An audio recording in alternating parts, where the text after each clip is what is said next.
Maya Thompson had learned long ago that the quietest people often carry the heaviest burdens, and sometimes the most extraordinary skills. As she walked through the dimly lit corridors of Sunshine Valley Pediatric Care Center at 11:47 p.m., checking on sleeping children whose bodies were broken but whose spirits still shone bright, she had no idea that in 13 minutes, everything she'd tried to leave behind in the deserts of Afghanistan would come rushing back to save 27 innocent lives. Have you ever helped someone without expecting anything back? Sometimes the universe has a way of preparing us for moments we never saw coming. Hey there, my beautiful family and friends. Welcome back. If you're ready to settle in for another unforgettable story, make sure you hit that subscribe button and let me know in the comments where you're watching from. Hearing from you, no matter where you are in the world, always makes my day. And hey, if you enjoy this one, stay tuned, because there are always more powerful stories on the way, and you definitely don't want to miss them. Before we begin, do me a favor, like this video, subscribe, and share it with someone you love. You never know whose heart this story might touch. Now, let me take a moment to speak into your life. I pray that whatever burden you're carrying, you find peace that passes all understanding. I pray that in the quiet moments when no one sees your tears, God sees you and comforts you.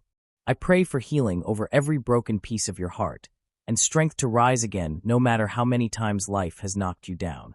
May joy find its way back to you, even if you've forgotten what it feels like. May your faith be reignited, your spirit lifted, and may love, real, deep, unconditional love, surround you wherever you are right now. You're not forgotten, you're not invisible, and you're not alone. This community is your safe space, and this story, like all the others, is here to remind you just how powerful your journey truly is. Now take a deep breath, get comfortable, and let's dive into today's story. The fluorescent lights hummed their familiar tune as Maya Thompson pushed her medication cart down the corridor of Sunshine Valley Pediatric Care Center. Her soft-soled shoes made barely a whisper against the polished linoleum, a habit she'd developed during her 3 tours in Afghanistan. Move quietly, stay alert, never wake the sleeping. Some habits she'd learned served you well no matter where life took you. At 34, Maya carried herself with a quiet dignity that her colleagues respected but never quite understood. She was the nurse who always volunteered for the difficult cases, who stayed late without being asked, who somehow knew exactly what to do when other staff members panicked. What they didn't know was that Maya Thompson had once performed emergency surgery in a bombed-out school in Kandahar while mortar shells exploded overhead, or that she'd earned 2 bronze stars and a Purple Heart before trading her combat boots for nursing clogs. Room 12 needs their midnight meds, called Janet, the charge nurse, from behind the desk. Janet was kind enough, but she had that look in her eyes that Maya recognized, the look that said, "You're reliable, so I'll give you the hardest cases." Maya didn't mind.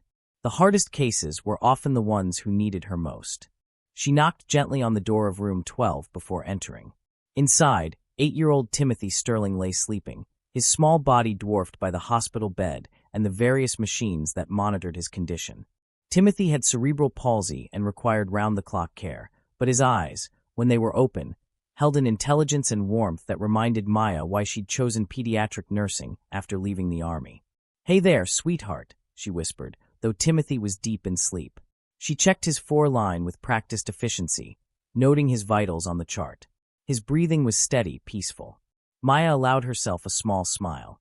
These quiet moments, when the children were comfortable and safe, made all the double shifts worth it. As she prepared to leave, she noticed Timothy's stuffed elephant had fallen to the floor. Maya picked it up, tucking it carefully under his arm. Such a small gesture, but she'd learned that small gestures often mattered most. In the army, it had been checking on a wounded soldier one more time, or sharing your last energy bar with someone who needed it more. Here, it was making sure a disabled child had his comfort toy close by. Maya's phone buzzed softly, a text from her 17-year-old daughter, Jasmine. "Mom, got my acceptance letter from state. Full tuition is $28,000 a year though. We'll figure it out, right?" Maya's heart swelled with pride and sank with worry simultaneously. Jasmine was brilliant, had maintained a 4.2 GPA while working part-time at the local grocery store to help with expenses. She deserved every opportunity in the world. Maya quickly typed back, "So proud of you, baby. We'll make it work. Love you." But as she slipped the phone back into her scrubs pocket, Maya did the math she'd been avoiding. Even with financial aid, they'd need at least $15,000 a year. Her salary at Sunshine Valley was decent, but after rent, utilities, car payments, and basic living expenses, there wasn't much left. She'd already picked up every extra shift available, working 60 hours a week. Her body was tired, her mind was tired, but Jasmine's dreams were worth every sacrifice. Maya continued her rounds, stopping in room 8 where Maria, a 6-year-old with spina bifida, was having trouble sleeping. The little girl's eyes were wide with worry. "Nurse Maya," Maria whispered, "my tummy hurts." Maya sat on the edge of the bed, her voice gentle. "Can you show me where it hurts, sweetheart?" Maria pointed to her lower abdomen. Maya performed a quick assessment. No fever, no signs of distress beyond the discomfort. Probably gas, common with Maria's condition and medications. "I think I know what might help," Maya said, beginning to massage Maria's stomach in slow, gentle circles. "My grandmother used to do this for me when I was little and my tummy hurt." As she worked, Maya hummed softly, an old lullaby her own mother had sung to her. Within minutes, Maria's breathing deepened and her eyes began to flutter closed. "Thank you, Nurse Maya," the little girl murmured. "You always make everything better." If only that were true, Maya thought as she dimmed the lights and closed the door softly behind her. If she could make everything better, Jasmine wouldn't have to worry about college costs. Maya wouldn't have to choose between paying the electric bill and buying groceries. She wouldn't wake up some nights in a cold sweat, hearing the sound of helicopters and explosions that existed only in her memory. The truth was, Maya had been making things better for other people her entire adult life, often at the cost of her own well-being. In the army, she'd volunteered for the most dangerous missions because she couldn't stand the thought of letting her fellow soldiers face those risks alone. Here at Sunshine Valley, she took on the most challenging cases because these children deserved someone who would fight for them with everything she had. Maya made her way to the break room, hoping to grab a quick cup of coffee before continuing her rounds. The room was empty except for Dr. Patricia Williams, the night physician, who looked up from her medical journal with tired eyes. "Maya, thank God you're here tonight," Dr. Williams said. "We've got that new admission in room 15, the little boy with the seizure disorder. His parents are beside themselves, and honestly, I could use your touch with them." "Of course," Maya replied, pouring coffee into a paper cup. "What's his status?" "Stable for now, but his medication regimen is complex. The parents are young, scared.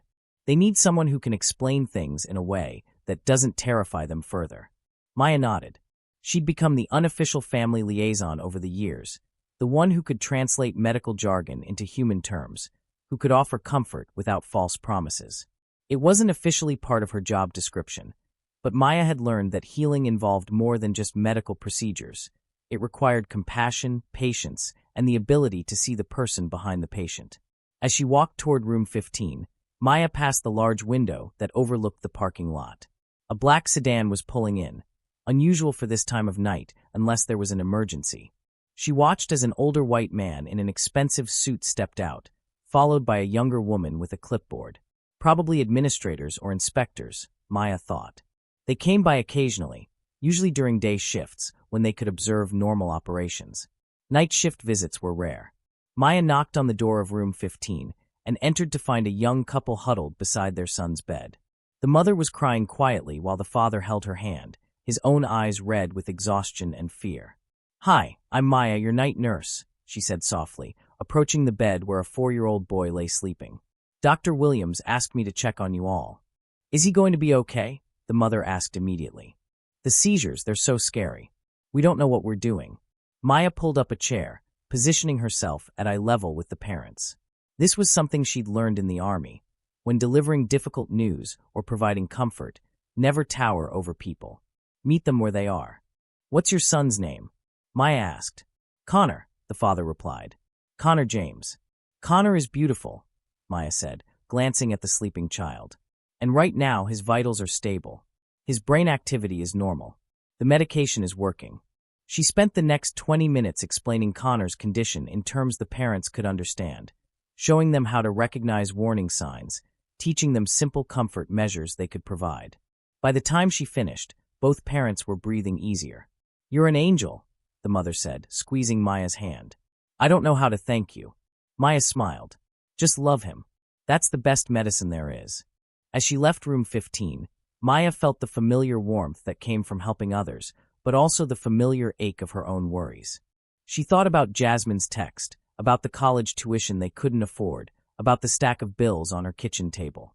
She thought about her own dreams, the ones she'd put on hold when she left the army, when she became a single mother, when survival became more important than ambition.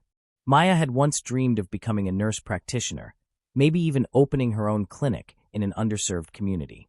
She had the intelligence, the experience, the heart for it. But dreams required time and money, two things that seemed perpetually in short supply. She was checking the medication schedule for her next patient when she heard voices in the hallway. Unfamiliar voices speaking in low, serious tones. Through the partially open door of the supply closet, she glimpsed the man in the expensive suit talking with Janet at the nurse's station. "Just a routine evaluation of the facility," he was saying. "We're considering a significant investment in pediatric care facilities, and Sunshine Valley came highly recommended." Maya didn't think much of it. Sunshine Valley was a good facility. Not fancy, but clean, well-staffed, and genuinely caring. If someone wanted to invest in improving pediatric care, that could only be good news for the children they served. She continued her rounds, unaware that in less than an hour, everything would change. Unaware that the quiet skills she'd developed in combat zones halfway around the world would be called upon to save 27 innocent lives. Unaware that the man in the expensive suit would witness something that would alter the course of her life forever. For now, Maya Thompson was simply a tired nurse working the night shift, doing her best to care for vulnerable children while worrying about her own daughter's future. She moved through the corridors with quiet competence, checking on her patients, adjusting medications, offering comfort where needed. She had no idea that she was about to become a hero. It started with a sound Maya had heard before, not here in the pediatric ward, but in field hospitals when something had gone terribly wrong. A sharp, panicked cry from down the hall, followed by the crash of a medical cart hitting the floor. Maya's head snapped up from the chart she was reviewing. Her body tensed, every nerve suddenly alert. In the distance, she could hear Janet's voice, high and strained. Oh my God, Dr. Williams. Dr. Williams."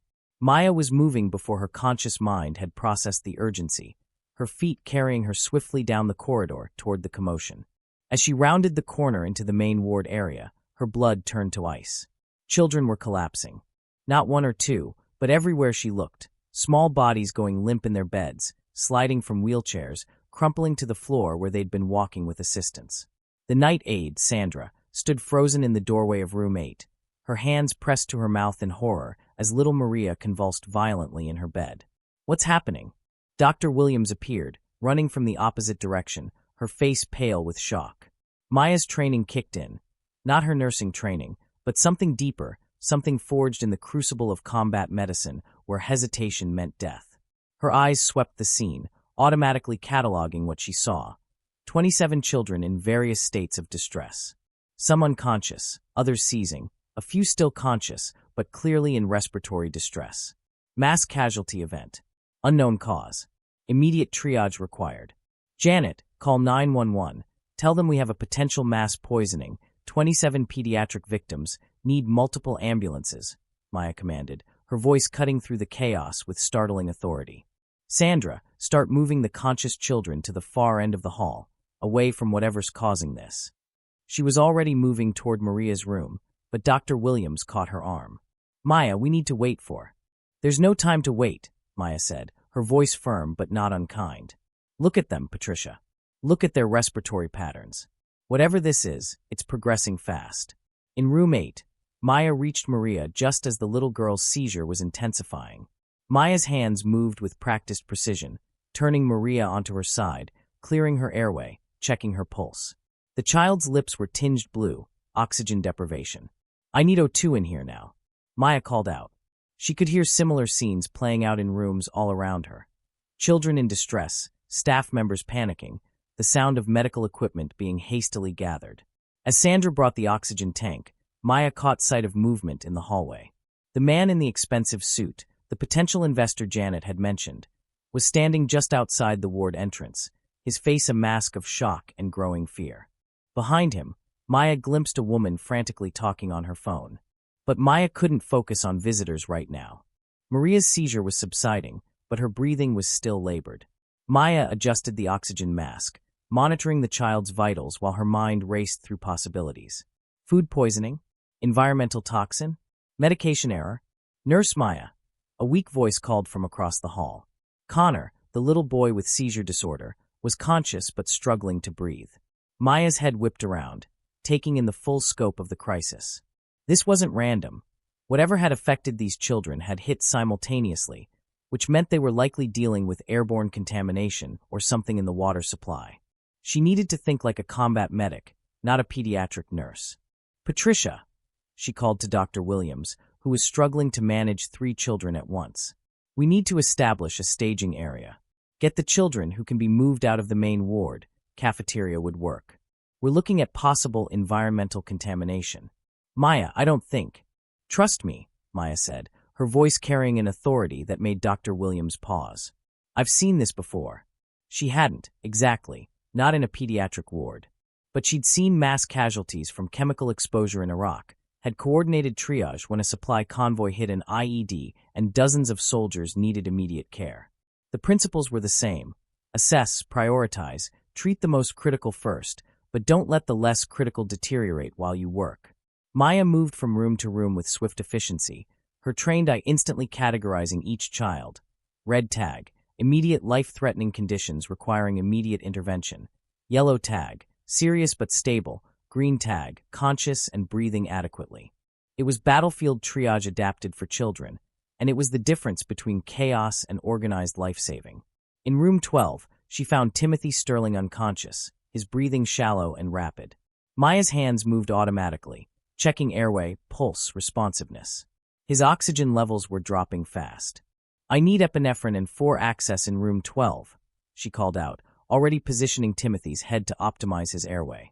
As she worked, she became aware of the man in the expensive suit standing in the doorway, his face ashen with fear. Is he going to be okay? The man asked, his voice breaking slightly. Maya looked up briefly, taking in the man's obvious distress. Are you family? He started, then stopped. I'm Robert Sterling. That's my grandson. Maya's hands never paused in their work as she processed this information. The potential investor was actually a grandfather, here to check on his grandson. Right now, though, he was just a terrified family member, and Timothy was just another child who needed her help. Mr. Sterling, I need you to step back and let me work, Maya said gently but firmly, inserting in 4 lines with practiced precision. Timothy is strong, and we're going to take good care of him. As she administered medications to stabilize Timothy's breathing, Maya could hear the chaos in the hallway beginning to organize under her direction. Janet was coordinating with the 911 dispatcher. Sandra was helping evacuate stable children to the cafeteria, and Dr. Williams was following Maya's triage protocols. But they were still losing ground. Some of the children were deteriorating faster than others could be stabilized. Maya made a decision that would have been unthinkable an hour earlier. She stepped fully into her combat medic persona. Listen up, everyone, she called out, her voice carrying the command authority she'd used to coordinate medical evacuation under fire. We have multiple critical patients and limited time. Janet, I need you to set up a medication station in the hallway. Epinephrine, albuterol for fluids. Sandra, bring all available oxygen tanks to the red tag patients first. Patricia, we're implementing mass casualty protocols. Maya, I don't think you understand, Dr. Williams started. I understand perfectly, Maya replied, gently but firmly moving Timothy to a sitting position to help his breathing. I understand that we have 27 children experiencing what appears to be acute respiratory distress from an unknown exposure. I understand that paramedics are at least 10 minutes out, and some of these kids don't have 10 minutes. And I understand that right now, the protocols I learned saving lives in Afghanistan are exactly what these children need. The authority in her voice, the calm competence of her movements, the way she seemed to be everywhere at once. It was like watching a completely different person emerge from within the quiet night nurse. Robert Sterling, still standing in the doorway of his grandson's room, found himself transfixed by the transformation. Maya moved from child to child with incredible efficiency, her hands steady as she adjusted oxygen levels, administered medications, reassured frightened children with gentle words, even as she worked to save their lives. She coordinated the entire response, turning chaos into organized care. In room 6, she found 9-year-old David barely conscious, his breathing extremely labored. Maya quickly assessed his condition: severe respiratory distress, possibly anaphylactic reaction to whatever had contaminated the environment. "This one needs epinephrine now," she called out, already preparing the injection. As she administered the life-saving medication, she spoke softly to David. "Hey buddy, I know you're scared, but I need you to try to stay calm for me, okay? You're going to be fine." David's eyes fluttered open, focusing on Maya's face with difficulty. "Nurse, Maya." "That's right, sweetheart. I'm right here, and I'm not going anywhere." As the epinephrine took effect and David's breathing began to improve, Maya caught sight of Robert Sterling again. He had moved closer, and she realized he was watching not just her care of Timothy, but her treatment of every child in the ward. The paramedics arrived just as Maya was stabilizing the last of the critical patients. As they flooded into the ward with equipment and additional personnel, Maya smoothly transitioned from commander to coordinator, briefing each team on patient status and treatment already provided. Adult female, approximately 34, appears to be the incident commander, she heard one paramedic say into his radio. "She's established excellent triage and treatment protocols. Patients are stabilized and ready for transport." Maya moved between the paramedic teams, providing detailed reports on each child's condition and treatment. Her manner was calm, professional, thorough. The kind of field report that could mean the difference between life and death during transport. "Room 12, 8-year-old male, Timothy Sterling," she reported to the team preparing to transport Timothy. Initial presentation was severe respiratory distress with altered mental status. Responded well to epinephrine and albuterol. Father is Robert Sterling, standing right there. As Timothy was loaded onto the stretcher, he was conscious and breathing much better. His grandfather walked alongside, holding his small hand. "Thank you," Robert Sterling said to Maya as they passed. "I don't know what would have happened if you hadn't." "He's going to be fine," Maya said simply. "They all are." And they were. All 27 children survived what would later be determined as exposure to a malfunctioning HVAC system that had leaked chemical cleaning agents into the air supply. The rapid response, the organized triage, the immediate treatment, all coordinated by a quiet night nurse who had revealed skills no one knew she possessed, had prevented what could have been a tragic loss of life. As the last ambulance pulled away, Maya found herself standing in the now quiet ward, surrounded by overturned medical equipment and the remnants of the crisis. Janet, Sandra, and Dr. Williams were staring at her with expressions of amazement and gratitude. "Maya," Dr. Williams said softly, "where did you learn to do that? The way you took command, the protocols you used, that wasn't standard nursing procedure." Maya looked around at the evidence of what had just happened, at the lives that had been saved, at the crisis that had been managed. For a moment, the walls she'd built around her military past wavered. "I've had some experience with emergency situations," she said quietly, deflecting the question as she always did. But as she began helping to restore order to the ward, Maya didn't notice Robert Sterling's assistant standing in the hallway, taking notes. She didn't see the look of profound respect and curiosity in Robert Sterling's eyes as he spoke quietly on his phone. She didn't know that her actions over the past hour had been witnessed by someone with the power to change her life. Maya Thompson had just performed an extraordinary act of courage and competence, using skills forged in the crucible of war to save 27 innocent lives. She had stepped beyond her job description, beyond what anyone expected of her, because she couldn't stand the thought of losing even one of these precious children. She had no idea that this act of kindness, this moment of putting other lives before her own safety and comfort, was about to transform her world in ways she never could have imagined. For now, she was simply a nurse who had done her job, ready to return to her quiet rounds and her worries about her daughter's future. She had no idea that her future was about to change forever. By 6 a.m., the crisis was over, but Maya's shift wasn't. She'd spent the last hour helping to restore the ward to normal operation, filing incident reports, and briefing the day shift on what had transpired. Her hands were steady as she completed the paperwork, but exhaustion was creeping into her bones, not just from the physical demands of the night, but from the emotional toll of stepping back into a version of herself she'd tried to leave behind. "Maya, you should go home," Dr. Williams said, approaching her at the nurse's station. "You've been here for 12 hours, and after what happened." "I'm fine," Maya replied automatically, the same response she'd given countless times when fellow soldiers had shown concern for her well-being. Besides, I want to make sure everything's properly documented for the investigation. The truth was, Maya didn't want to go home yet.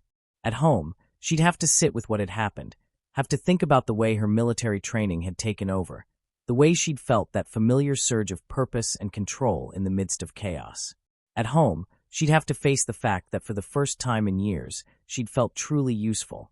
Not just competent, but essential. And that scared her. Janet looked up from her computer, where she was inputting final incident reports. Maya, I've been working pediatric nursing for 15 years, and I've never seen anything like what you did tonight. Where did you learn to take charge like that? Maya busied herself organizing the remaining medication supplies, avoiding eye contact. Just seemed like the logical way to handle the situation.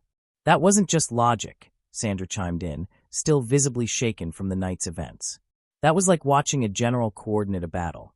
The way you organized everything, knew exactly what each kid needed. It was incredible. Maya felt the familiar tightness in her chest that came whenever people pressed too close to her past. Anyone would have done the same thing. But even as she said it, Maya knew it wasn't true. She'd seen plenty of people freeze in crisis situations, had watched trained professionals panic when faced with mass casualties. What she'd done tonight had drawn on years of training and experience that most civilian nurses never received. Her phone buzzed with another text from Jasmine. Mom, saw on the news there was some kind of emergency at your work. Are you okay? Call me when you can. Maya's heart clenched. The last thing she wanted was for Jasmine to worry about her, especially when her daughter was already stressed about college and their financial situation. She quickly typed back, I'm fine, baby. Just a busy night. Love you. As Maya gathered her belongings to finally head home, she didn't notice the sleek black sedan parked across the street from the facility, or the man inside making phone calls. Robert Sterling had remained at the hospital until he was certain his grandson was stable, but now he was making inquiries of his own. Harrison, I need you to run a background check on someone, Robert was saying into his phone. Maya Thompson, pediatric nurse at Sunshine Valley. I want to know everything, education, employment history, military service if any. Everything. Robert had built his fortune on recognizing exceptional talent, and what he'd witnessed tonight went far beyond ordinary nursing competence. The way Maya had taken command, the precision of her movements, the military-style protocols she'd implemented, it all pointed to a background that ran much deeper than her quiet demeanor suggested. Maya drove home through the early morning streets, her mind replaying the events of the night. She thought about Timothy's frightened eyes, about Maria's tiny hand gripping hers, about the 27 children who were alive because she'd been willing to step forward when others hesitated. The satisfaction of saving lives was something she'd missed more than she'd allowed herself to admit. But with that satisfaction came guilt. She'd spent years trying to be just a normal nurse, just a normal mother. Tonight had reminded her of who she used to be, and that person came with complications she wasn't ready to face. Her apartment was quiet when she arrived. Jasmine had already left for school. Maya made herself a cup of coffee and sat at the small kitchen table, looking at the stack of bills that seemed to multiply no matter how many extra shifts she worked. The electric bill was overdue, and she still needed $200 for Jasmine's senior class trip next month. Maya opened her laptop and logged into her bank account, hoping that last week's overtime pay had been processed. Her checking account balance stared back at her, $847.32. After rent, car payment, and utilities, that would leave them with about $150 for groceries and gas for the rest of the month. She closed the laptop and rubbed her tired eyes. Jasmine deserved so much better than this constant financial stress. Maya had always told herself that the sacrifices were worth it, that working as a nurse, being present for her daughter, living a quiet life was enough. But nights like this made her wonder if she'd been selling herself short, if she'd let fear of her past keep her from pursuing opportunities that could give Jasmine the future she deserved. Maya's phone rang, interrupting her thoughts. It was the hospital. Maya, it's Janet. I'm sorry to call you at home, but we've got reporters here asking about what happened last night. They want to interview the nurse who saved all those kids. I told them I'd check with you first. Maya's stomach dropped. Reporters? Channel 7 News. Apparently, one of the paramedics talked to them about how professionally the situation was handled. They're calling you a hero. The word hero made Maya's skin crawl. She'd known too many real heroes, soldiers who'd given their lives for their fellow service members, medics who died trying to save the wounded. She was just someone who'd done her job. Janet, please don't give them my information. I don't want to talk to reporters. Are you sure? This could be really good publicity for the hospital, and for you personally. I mean, what you did was extraordinary. I'm sure. I just did what anyone would have done in that situation. After hanging up, Maya tried to rest, but sleep wouldn't come. Every time she closed her eyes, she was back in the ward, making split-second decisions about children's lives, feeling that familiar adrenaline rush of combat medicine. She'd worked so hard to leave that part of herself behind, and now it felt like it was pulling her back in. Around noon, there was a knock at her door. Maya peered through the peephole and saw a young woman in a business suit holding a clipboard. Ms. Thompson? My name is Catherine Reed. I work for Sterling Enterprises. Could I speak with you for a moment? Maya opened the door cautiously. If this is about what happened at the hospital, I really don't want to. Actually, it's not exactly about that, Catherine said with a warm smile. Mr. Sterling was very impressed by your professionalism last night, and he's interested in discussing some opportunities with you. Could I come in for just a few minutes? Something about the woman's manner was disarming, and Maya found herself stepping aside to let her in. Catherine settled into the small living room, her eyes taking in the modest apartment with its carefully maintained furniture and family photos. Ms. Thompson, Mr. Sterling wanted me to personally thank you for what you did for his grandson, and for all the children last night. Timothy is doing very well, by the way. I'm glad to hear that, Maya said carefully. But I really don't need any thanks. I was just doing my job. Catherine made a note on her clipboard. Mr. Sterling mentioned that you seem to have some advanced training in emergency response. He was wondering about your background. Maya felt her defenses rising. I don't see how my background is relevant to anything. Well, actually, it might be very relevant. Sterling Enterprises is in the process of developing several new healthcare facilities, including a pediatric emergency center. We're always looking for exceptional personnel. Maya shook her head. I appreciate the thought, but I'm happy where I am. Catherine studied her for a moment. Ms. Thompson, can I ask you something? Do you have children? A daughter. She's 17. College-bound. Maya hesitated. Yes, but I don't see how that's. Mr. Sterling has a foundation that provides educational scholarships for children of healthcare workers who demonstrate exceptional service. What you did last night certainly qualifies as exceptional service. For a moment, Maya felt a flutter of hope. A scholarship for Jasmine would change everything. But then reality set in. Scholarships came with strings attached, with expectations, with scrutiny. And scrutiny was the last thing Maya wanted. That's very generous, but we'll manage on our own, Maya said firmly. Catherine looked surprised. Ms. Thompson, you don't even know the details. This could be a full scholarship, tuition, room and board, everything. I said we'll manage on our own. After Catherine left, Maya sat alone in her apartment, second-guessing her decision. Jasmine's college expenses were keeping her awake at night, forcing her to work punishing schedules just to stay afloat. Why was she so quick to refuse help? Because she knew there was no such thing as free money. Because she'd learned the hard way that when wealthy people offered assistance, they usually wanted something in return. Because she'd spent years building a quiet, unremarkable life, and she wasn't ready to risk that for a handout from a stranger. But as the day wore on, Maya found herself thinking about Timothy's frightened face, about Robert Sterling's obvious love for his grandson, about the way the man had stepped back and let her work without interference. Maybe she was being too paranoid. Maybe sometimes good people did want to help for the right reasons. That evening, as Maya prepared for another night shift, Jasmine called. Mom, I've been thinking about the college costs, her daughter said, her voice heavy with worry. Maybe I should take a gap year, work full-time, save up some money before I start. Absolutely not, Maya replied immediately. You're going to college in the fall as planned. We'll figure out the money. But Mom, I see how hard you're working. The double shifts, the stress. I don't want you to kill yourself just so I can go to school. Maya's heart broke a little at the maturity in her daughter's voice, at the way Jasmine was already trying to sacrifice her dreams to ease her mother's burden. Jasmine, baby, listen to me. You are brilliant and talented, and you deserve every opportunity in the world. Don't you dare give up on your dreams because of money. We're going to make this work. But as Maya hung up the phone and prepared to leave for work, she wondered how exactly they were going to make it work. Her pride was one thing, but Jasmine's future was another. Maybe it was time to reconsider some of her assumptions about help and independence. Maya arrived at Sunshine Valley to find the day shift staff treating her like a celebrity. Word had spread about the previous night's events, and everyone wanted to hear her version of what had happened.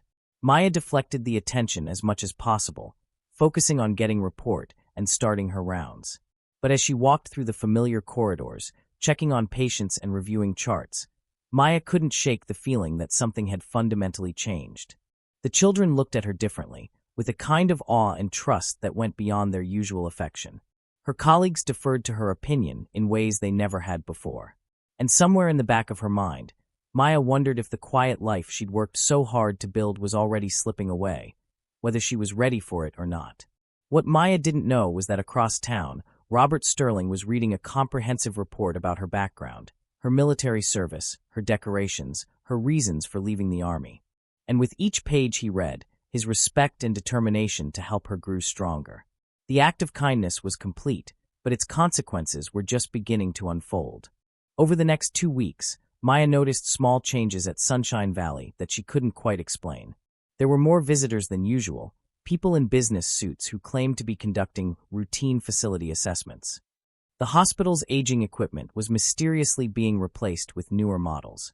And several times, she'd caught sight of Robert Sterling in the corridors, always with a plausible explanation for his presence. Mr. Sterling has been very involved since Timothy's incident, Janet explained when Maya asked about his frequent visits. I think it really affected him, seeing how vulnerable these children are. He's talking about making a significant donation to upgrade our facilities. Maya nodded, but something about the timing felt deliberate. She'd noticed that Sterling's visits often coincided with her shifts, and she'd caught him observing her interactions with patients more than once. It made her uncomfortable, though she couldn't pinpoint exactly why. What Maya didn't know was that Robert Sterling was conducting the most important evaluation of his life. The background check had revealed exactly what he'd suspected. Maya Thompson wasn't just any pediatric nurse. She was a decorated Army medic who'd served 3 tours in Afghanistan, earned 2 Bronze Stars and a Purple Heart, and left the service under circumstances that the official records only hinted at. But reading about her military service was one thing. Sterling needed to know who Maya Thompson really was underneath the quiet exterior. Whether the heroism he'd witnessed that night was an aberration or a reflection of her true character. The first test came during Maya's shift on a busy Tuesday evening. Sterling had arranged for a potential donor to visit the facility. Actually, one of his associates, David Chun, posing as a wealthy businessman considering a charitable contribution. Maya was in the middle of her medication rounds when Chun approached her, playing the role of an entitled visitor. "Excuse me, nurse," Chun said, his tone deliberately condescending. "I'm here to evaluate this facility for a potential donation, and I need someone to show me around immediately. I don't have all night." Maya looked up from the medication cart where she'd been preparing Timothy's evening doses. Her expression remained calm and professional despite the man's rudeness. "I'd be happy to help you, sir, but I need to finish administering medications first. These children depend on precise timing for their treatments. Would you be willing to wait about 15 minutes, or would you prefer to speak with our charge nurse?" Chun pushed harder, as Sterling had instructed. "Look, I'm considering donating a substantial amount of money to this place. I think that makes me a priority over whatever routine tasks you're doing."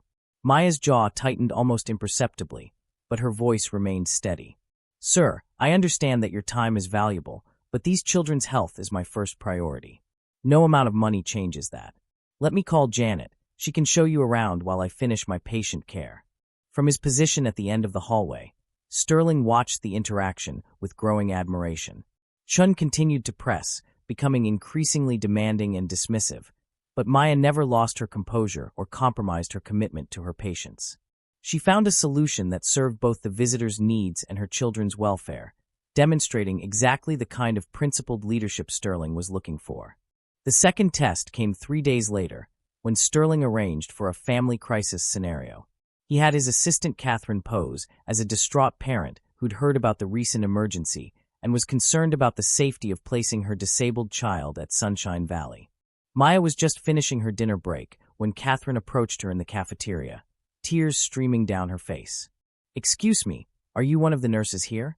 I'm Catherine Williams, and I'm supposed to bring my son here next week for extended care.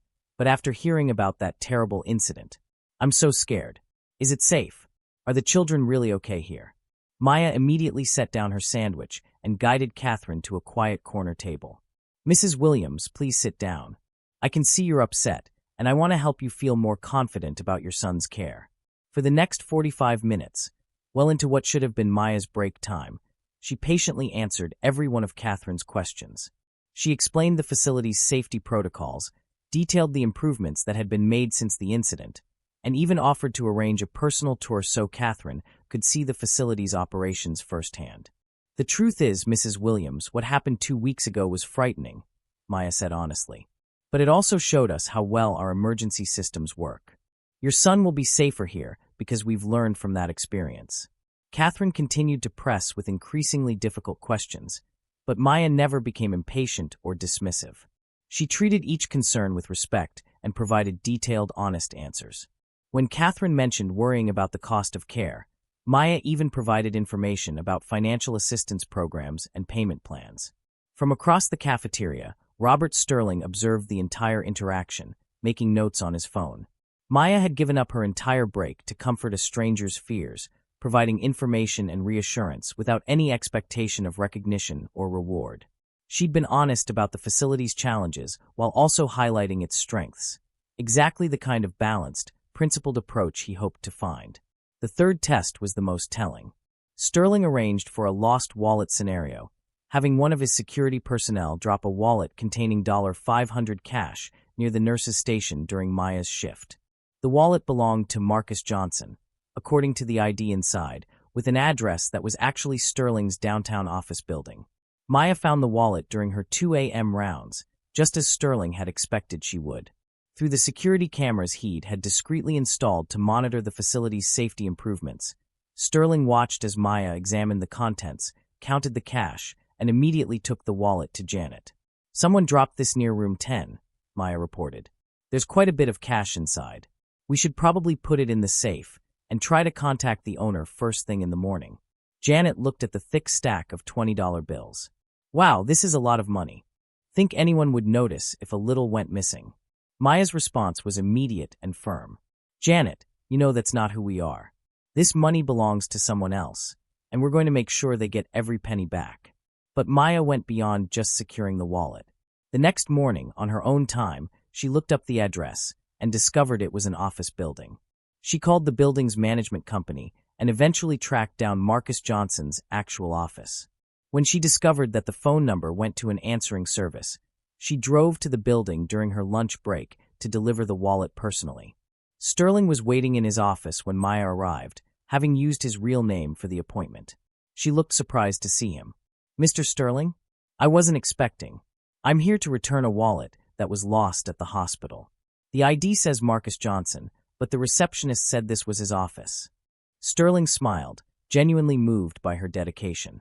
Marcus is one of my employees, but he's out of town this week. I can make sure he gets his wallet back. Thank you for going to such trouble to return it. Maya handed over the wallet. I counted the money to make sure it was all their $500. Everything else seems to be in order too. You counted it? Well, yes. If someone claimed we'd taken money from a lost wallet, I wanted to be able to prove we hadn't. I made a note of the exact amount and had Janet witness it. Sterling opened the wallet and made a show of counting the bills. All here. I have to ask, Ms. Thompson, this is a lot of cash. Weren't you tempted to keep any of it? Times are tough for everyone these days. Maya looked genuinely puzzled by the question. Mr. Sterling, it's not my money. I don't understand how that would even be a temptation. The fourth test came when Sterling learned about Maya's financial struggles through discreet inquiries. He arranged for an anonymous gift, a $2,000 money order left at the nurse's station with a note saying it was a thank you from the family of one of the children you saved. Maya's reaction was exactly what Sterling had hoped for, and exactly what he'd feared she might do. She immediately tried to return the money. Janet, we need to figure out which family sent this, Maya said, holding the money order with obvious discomfort. This is too much. I can't accept this. Maya, the note doesn't say which family it's from. Maybe they want to remain anonymous. Then we need to donate it to the hospital or set up a fund for families who can't afford care. I can't take money for doing my job. Sterling watched through the security feed as Maya spent her entire shift trying to identify the anonymous donor so she could return their gift. When she couldn't find them, she tried to convince Janet to put the money toward the hospital's general fund. It was Janet who finally convinced Maya to keep the money, pointing out that she'd earned it through her extraordinary actions. Even then, Maya was reluctant, and Sterling watched as she immediately called her daughter to tell her the good news about college expenses. But the most revealing test came purely by accident, when Sterling witnessed Maya's response to a genuine crisis that had nothing to do with his evaluation. He was visiting Timothy, whose recovery had been complete, when alarms began blaring in the corridor. Maya appeared immediately, running toward room 18 where a new patient, a 7-year-old boy named Aaron, was experiencing unexpected complications from a routine procedure. Sterling watched as Maya coordinated the response with the same calm authority she'd shown during the mass casualty event. But this time, what struck him wasn't her medical competence, it was her emotional intelligence. Aaron was terrified, crying for his mother, who couldn't be reached. While Dr. Williams worked to stabilize his condition, Maya knelt beside the boy's bed and began talking to him in a voice so gentle and reassuring that even Sterling felt calmer listening to it.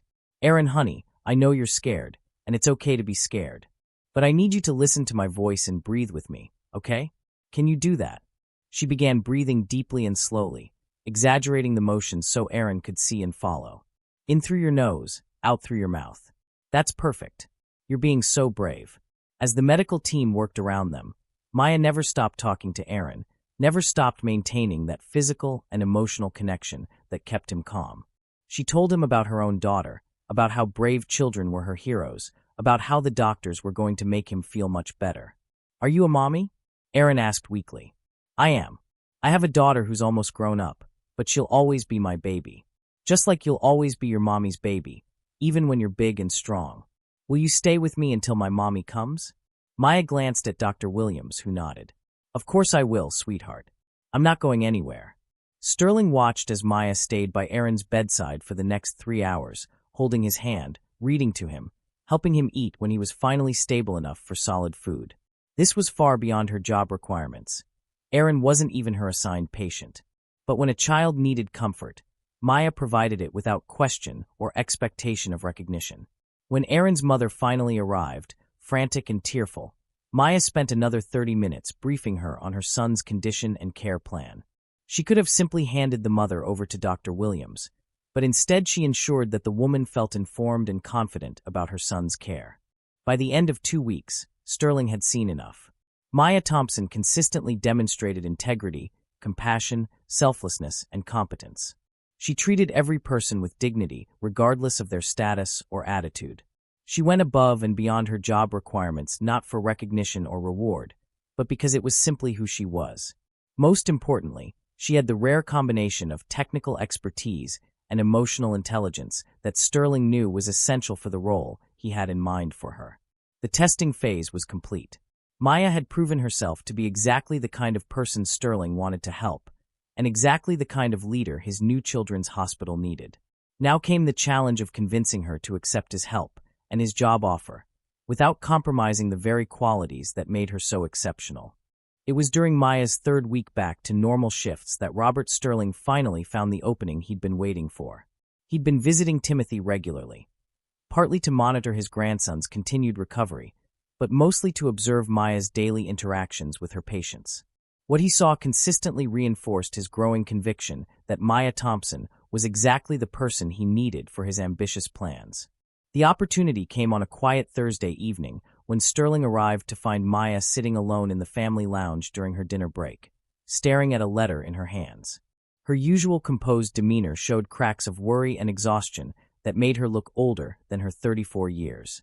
"Ms. Thompson," Sterling approached carefully, not wanting to startle her. "I hope I'm not intruding. I was visiting Timothy and saw you here." Maya quickly folded the letter and attempted a professional smile. "Of course not, Mr. Sterling. How is Timothy doing? I haven't seen him since my shift started." "He's wonderful, thanks to you," Sterling said, settling into the chair across from her. "Actually, he talks about you constantly. Nurse Maya did this. Nurse Maya said that. I think you've made quite an impression on him." Despite her obvious stress, Maya's face softened. He's a special little boy. You should be very proud. Sterling studied her for a moment. Miss Thompson, forgive me for saying so, but you look troubled. Is everything all right? Maya hesitated, clearly debating how much to share with a patient's family member. Just some personal matters. Nothing that affects my work, I assure you.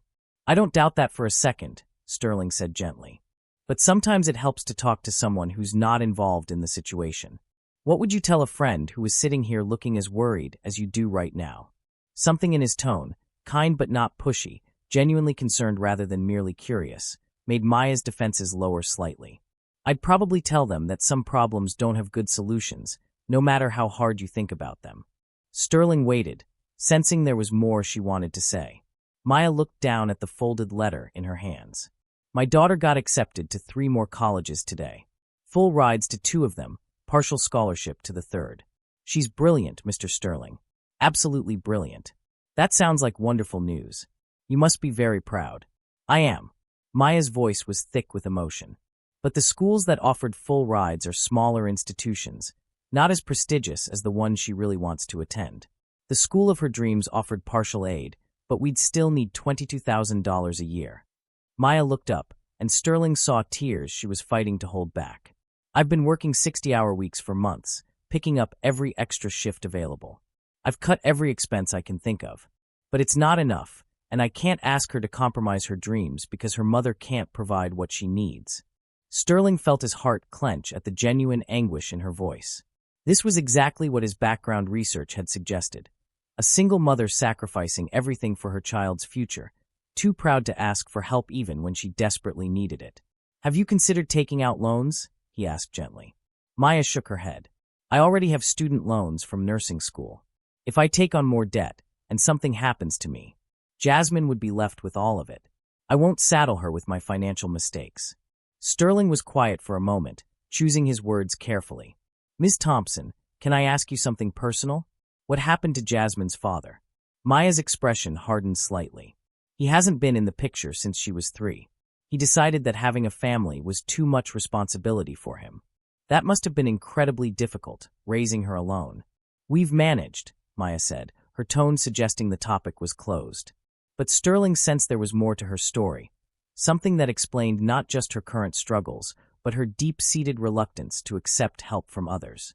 Can I ask how you ended up in nursing? It seems like you might have had other career paths available to you. Maya was quiet for so long that Sterling thought she might not answer. When she finally spoke, her voice was distant, as if she were talking about someone else's life. I joined the army when I was 18. My grandmother had just died, and she was the only family I had. I needed structure, purpose, a way to make something of myself. She paused, fingering the letter. I became a combat medic, deployed 3 times to Afghanistan.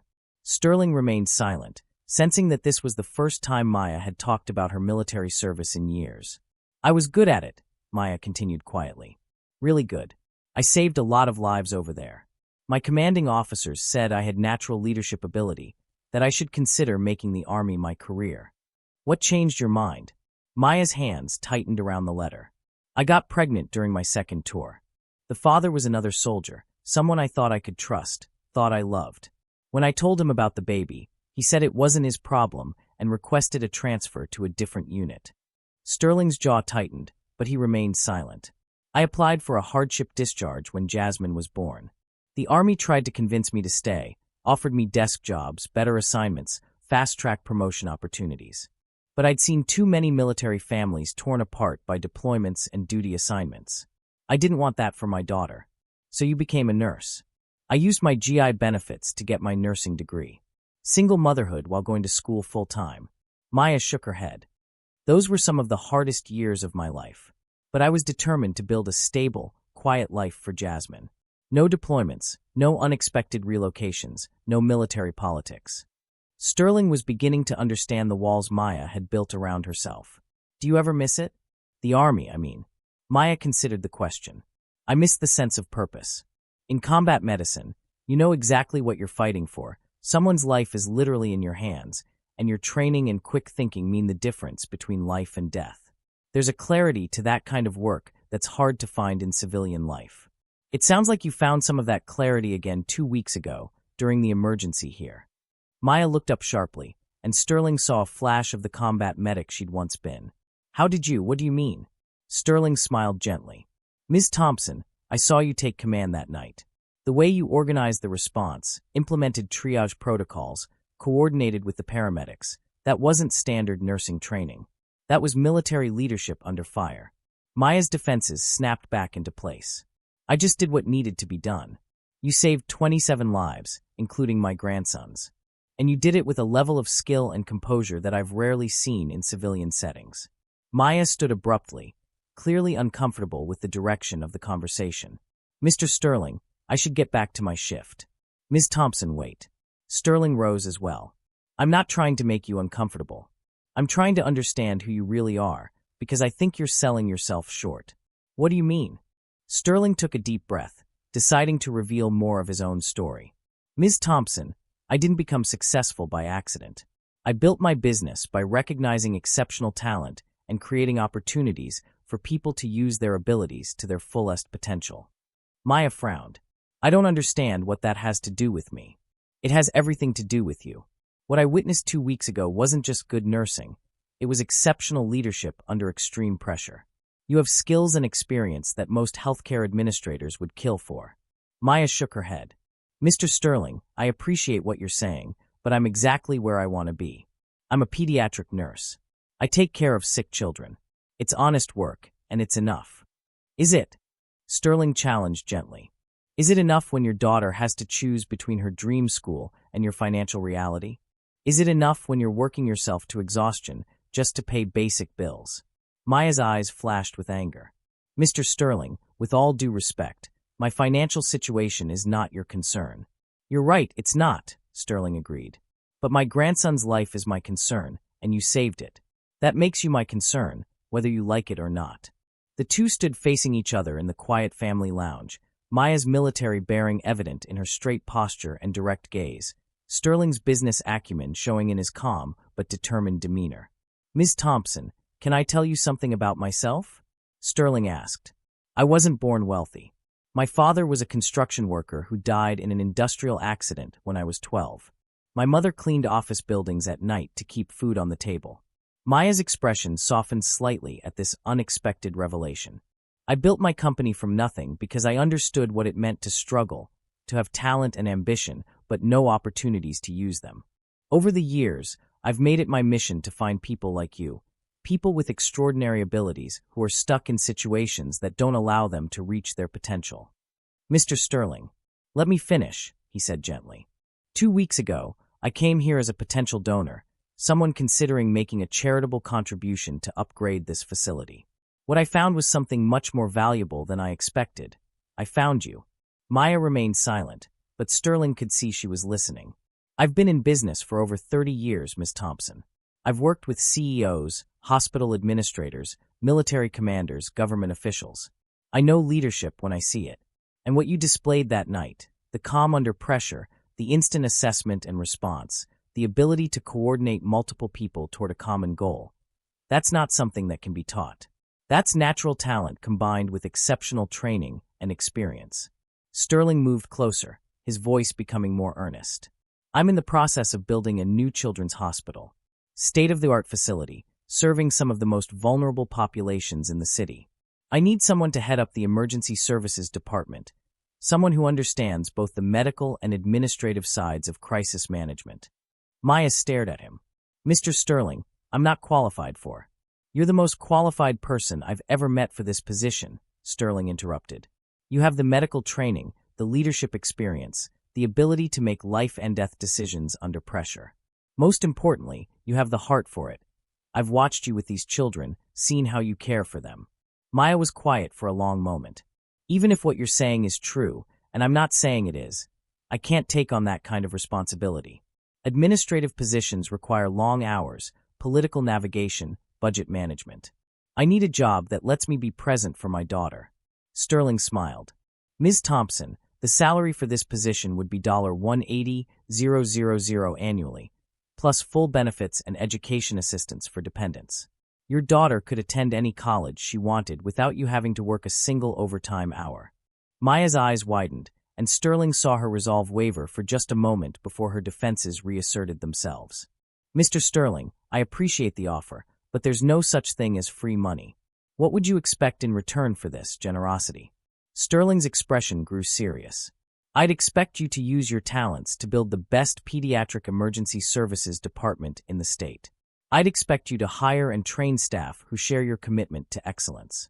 I'd expect you to ensure that no child who comes through our doors receives anything less than the best possible care." He paused, studying her face. "And I'd expect you to stop hiding who you really are. You're not just a pediatric nurse, Ms. Thompson. You're a leader, an innovator, someone who can make a real difference in healthcare. The question is, are you ready to stop playing it safe and step into your full potential?" Maya felt something stirring inside her. The same sense of purpose and calling she'd felt in combat zones. The same drive to excel that had earned her military decorations. For just a moment, she allowed herself to imagine what it would be like to have the resources and authority to truly transform pediatric care. But then reality reasserted itself. "Mr. Sterling, this is incredibly generous, but I need time to think." "Of course," Sterling said, "but don't take too long. Exceptional opportunities have a way of disappearing if we hesitate too long." As Maya walked back to resume her shift, she felt the walls of her carefully constructed quiet life beginning to crack. For the first time in years, she was being offered the chance to be more than she'd allowed herself to become. The question was whether she had the courage to take it. Over the following days, something unexpected began to happen between Maya and Robert Sterling. What had started as formal interactions between a nurse and a patient's family member gradually evolved into something more genuine. A connection built on mutual respect and shared concern for the children at Sunshine Valley. It began small. Sterling started timing his visits to coincide with Maya's breaks, not in the calculated way he had during his testing phase, but because he found himself genuinely looking forward to their conversations. Maya, despite her initial wariness about his job offer, discovered that she enjoyed talking with someone who understood both the complexities of leadership and the weight of making decisions that affected other people's lives. "You know, Timothy asks about you constantly," Sterling mentioned one evening as they sat in the family lounge. Maya was reviewing study materials for her continuing education requirements, something she did during her breaks because she couldn't afford to take time off work for classes. "He's a sweet boy," Maya replied, looking up from her pharmacology textbook. "How is he adjusting at home?" "Better than I expected, actually. The experience here seems to have given him more confidence somehow. He's been telling everyone about his nurse Maya, who saved all the kids." Sterling smiled. "He asked me if you have superpowers." Maya laughed, the first genuinely carefree laugh Sterling had heard from her. "Well, don't tell him, but my only superpower is remembering which kids like their medicine in apple juice versus orange juice." "I think you're underestimating yourself," Sterling said gently. Again, they fell into comfortable silence, Maya returning to her studies while Sterling checked emails on his phone. But after a few minutes, Sterling noticed Maya rubbing her temples and squinting at the page. "Headache?" he asked. "Just tired eyes. I've been doing a lot of reading lately." Maya didn't mention that she'd been researching advanced pediatric emergency protocols, partly inspired by their previous conversation about her untapped potential.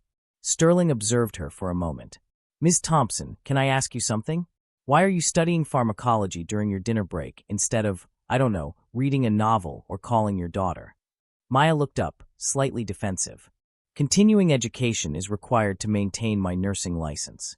And I already talked to Jasmine today." "That's not what I meant." Sterling leaned forward slightly. "You've been working in pediatric nursing for how long?" 8 years. And in those 8 years, have you ever had a medication error? Ever been written up for inadequate patient care? Ever had a family complain about your competence?" Maya frowned. "No, of course not. So why are you spending your free time studying material you already know instead of taking care of yourself?" The question caught Maya off guard. She stared at Sterling for a moment, then closed her textbook with a sigh. "Because there's always more to learn. Because these children deserve the best possible care. Because you're afraid that if you're not perfect, you're not good enough," Sterling finished quietly. Maya felt exposed, as if he'd seen through layers of defense she'd spent years building.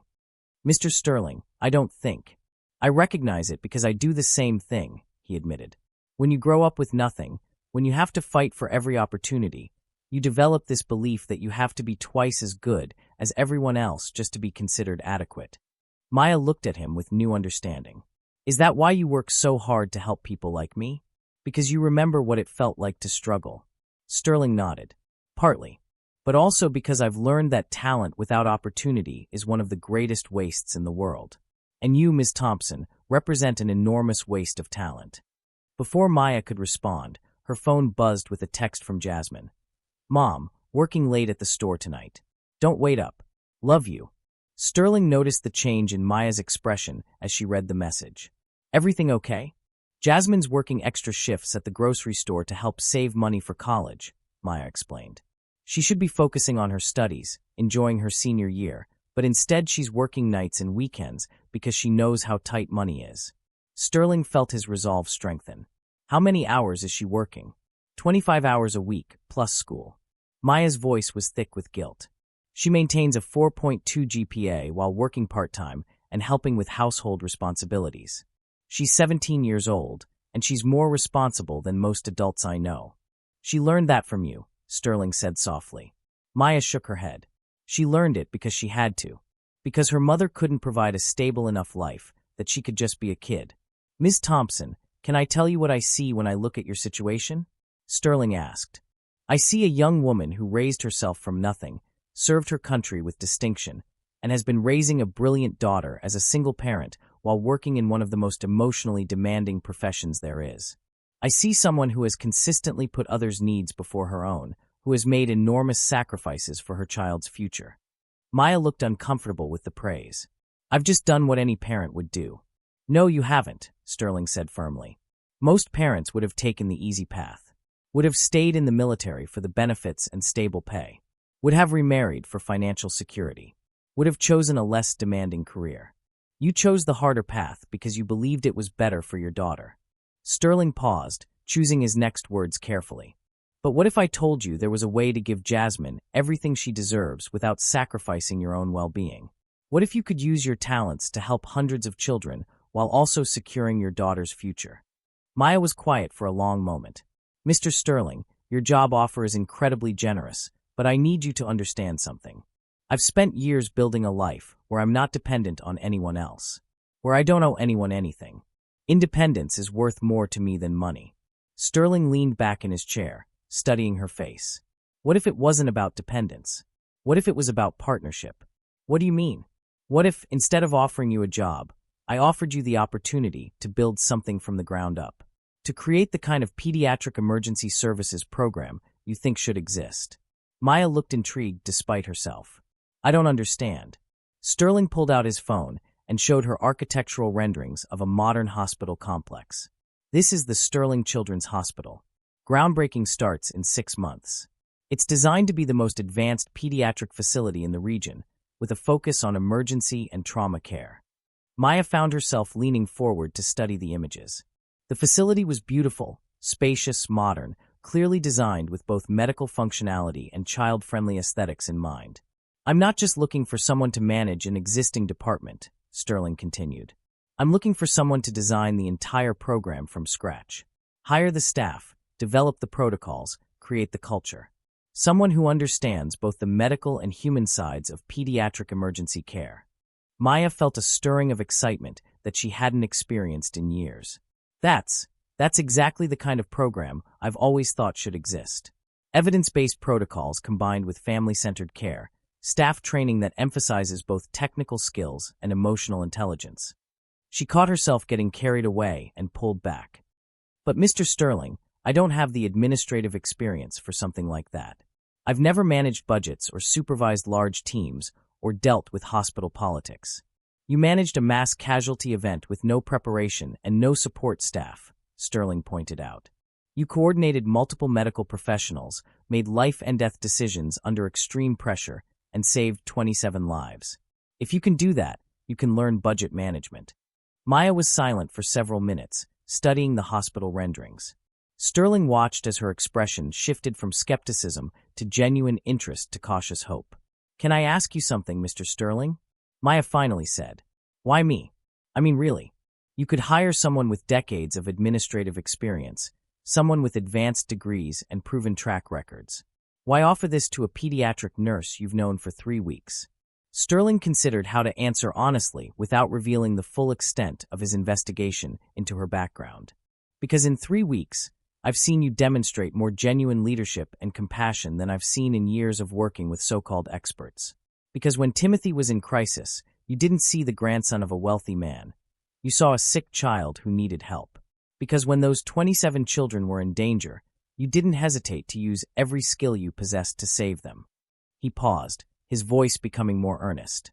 But mostly because I believe that the best way to predict someone's future performance is to look at their past actions under pressure. And your actions tell me that you're exactly the kind of person I want caring for vulnerable children. Maya felt tears prick at her eyes. When was the last time someone had spoken to her with such respect, such confidence in her abilities? Mr. Sterling, I appreciate your faith in me, but this is a huge decision. It would affect not just my life, but Jasmine's. I understand, Sterling said, which is why I want you to think about what's really best for both of you. Not just the safe choice, but the choice that honors your talents and gives you both the future you deserve. Maya's phone rang, Dr. Williams calling from the ward. Excuse me, she said to Sterling. Dr. Williams? What's wrong? Sterling watched as Maya's expression grew concerned. I'll be right there, she said, ending the call and standing quickly. Is everything okay? Sterling asked. New admission, 7-year-old car accident victim, critical condition. I need to go. Of course. Go. As Maya hurried toward the ward, Sterling found himself following at a distance, curious to see her in action again. What he witnessed over the next 2 hours further solidified his conviction that Maya Thompson was exactly who he thought she was. The child, a little girl named Emma, arrived by ambulance with multiple injuries and a terrified single father who was barely holding himself together. Sterling watched from the hallway as Maya seamlessly coordinated Emma's care while also providing emotional support to the father. Sir, I'm Maya, Emma's nurse, she said to the father while simultaneously monitoring the child's vital signs. I know this is terrifying, but I want you to know that Emma is getting the best possible care. Sterling observed as Maya kept the father informed throughout the stabilization process, explaining each procedure in terms he could understand while never taking her attention away from Emma's medical needs. When the father broke down crying, Maya briefly squeezed his shoulder and said, She's strong, just like her daddy. We're going to take good care of her. 3 hours later, when Emma was stable and sleeping peacefully, Maya found the father in the family lounge, still shaken but no longer panicked. How is she really? He asked when Maya approached.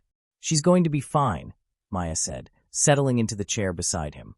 She'll need some time to heal, and she'll probably be sore for a while, but she's going to make a full recovery. The father, a young man who couldn't have been much older than Maya herself, broke down again. I don't know how to thank you. The way you took care of her, the way you helped me understand what was happening. I've never been so scared in my life. You don't need to thank me, Maya said gently. Just love her and be there for her. That's the most important medicine there is.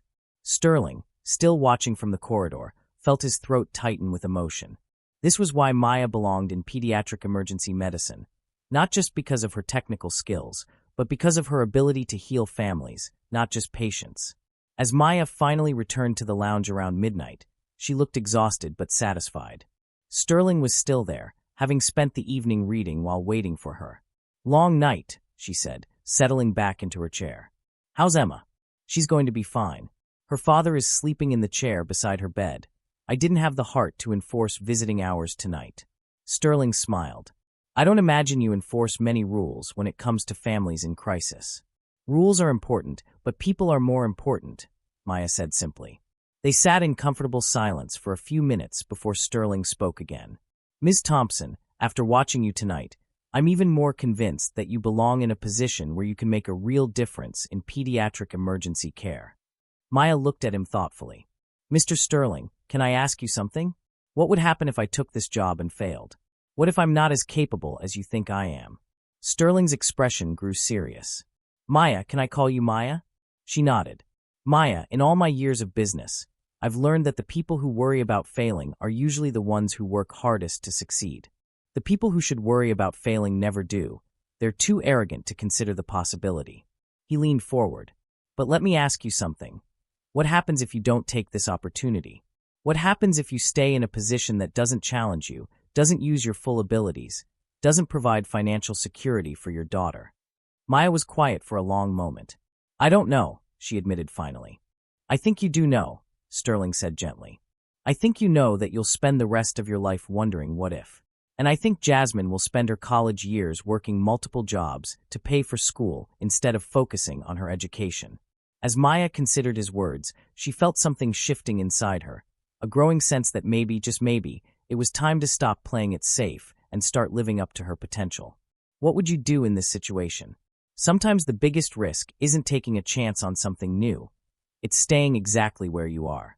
Maya's world began to crumble on a Tuesday morning when she found the eviction notice taped to her apartment door. The bright orange paper seemed to glow mockingly in the hallway fluorescent light as Maya stared at the legal language that boiled down to a simple, devastating message. Pay $2, $400 in back rent within 5 days, or lose her home. Her hands shook as she unlocked the door and stepped inside the small apartment that had been her and Jasmine's sanctuary for the past 4 years. How had she let it get this bad?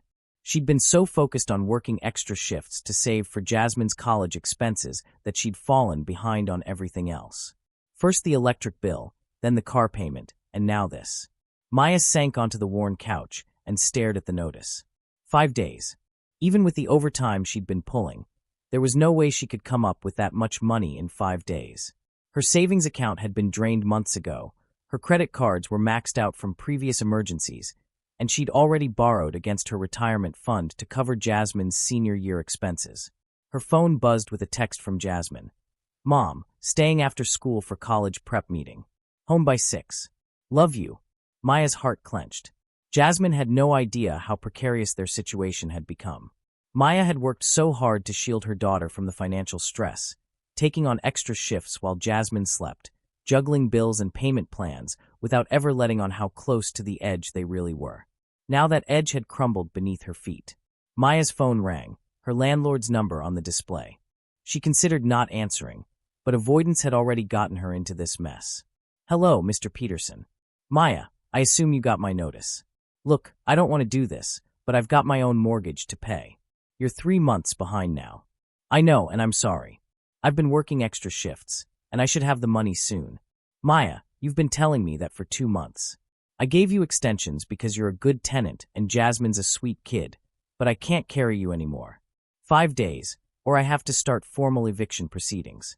After he hung up, Maya sat in the silence of her apartment, surrounded by the modest life she'd built for herself and Jasmine.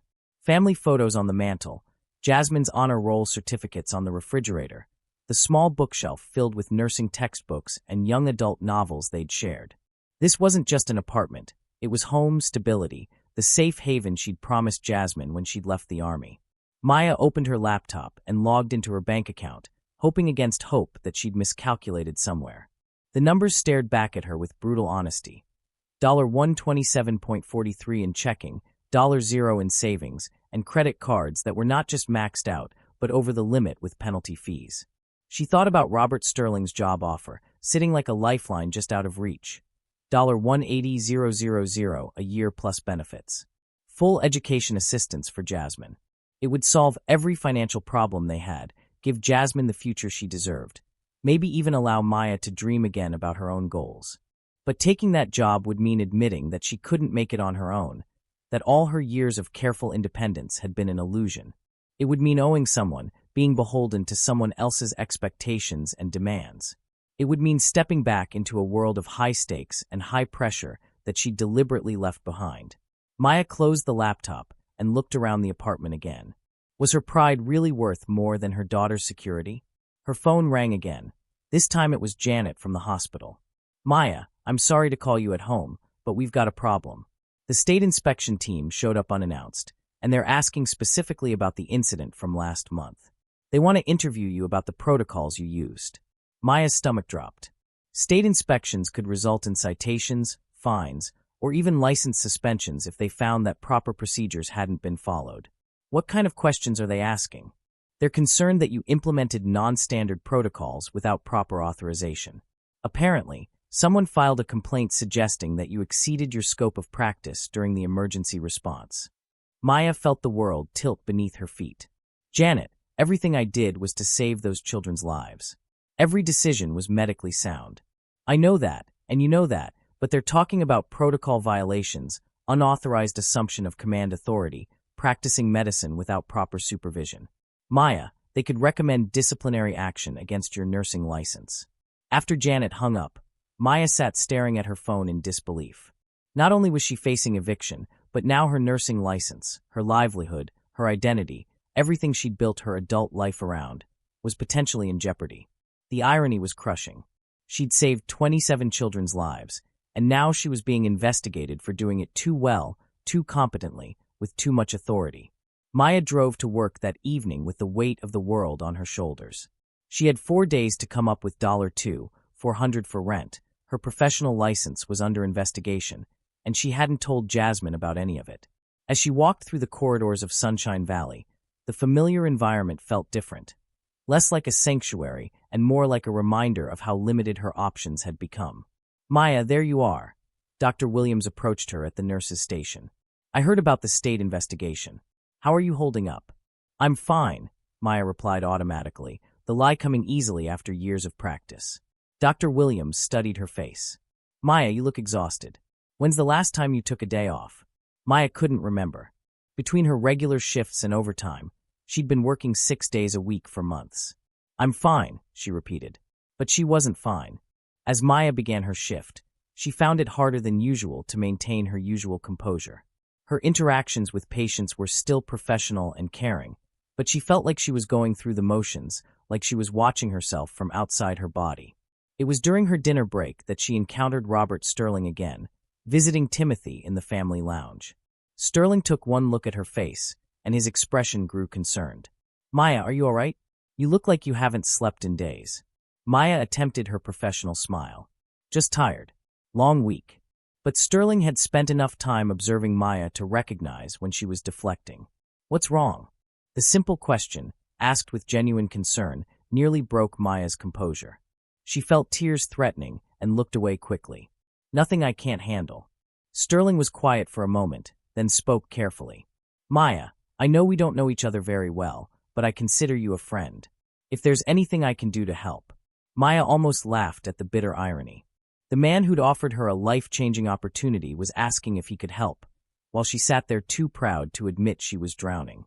"Mr. Sterling, you've been very kind, but I'm fine." Sterling didn't believe her for a second, but he also recognized when someone wasn't ready to accept help. "All right, but the offer stands." As Maya returned to her shift, she didn't notice Sterling making a quiet phone call to his assistant. She didn't know that he was having discreet inquiries made about her financial situation, not to intrude, but because something in her manner had triggered his protective instincts. The real crisis came 2 days later, when Maya's car broke down in the hospital parking lot at the end of her shift. The mechanic's diagnosis was brutal: transmission failure, repair cost minimum $1,800, and the car wasn't worth half that amount. Maya stood in the parking lot at 7 a.m., staring at her dead car and feeling the last of her composure crack. No car meant no way to get to work. No work meant no paycheck. No paycheck meant no hope of avoiding eviction. The careful house of cards she'd built to maintain their independence was collapsing all at once. Her phone rang, Jasmine calling from school. "Mom, I'm not feeling well. Can you pick me up?" Maya looked at her dead car, at the eviction notice in her purse, at the investigation that could end her career. "Baby, I can't right now. My car broke down. Can you take the bus home?" "Mom, I really don't feel good. I think I might have a fever." Maya closed her eyes, fighting back tears. Her 17-year-old daughter was sick and needed her, and Maya couldn't even provide basic transportation. What kind of mother couldn't take care of her sick child? "I'll figure something out," Maya said, her voice tight with emotion. "I'll be there as soon as I can." Maya hung up and stood alone in the parking lot, facing a decision that cut to the core of who she was. She could call Sterling, accept his help, take the job offer and solve all her problems with one phone call. Or she could find another way, maintain her independence even if it meant risking everything she'd worked for. As she debated, Maya noticed a familiar figure approaching, Robert Sterling, arriving for his morning visit with Timothy.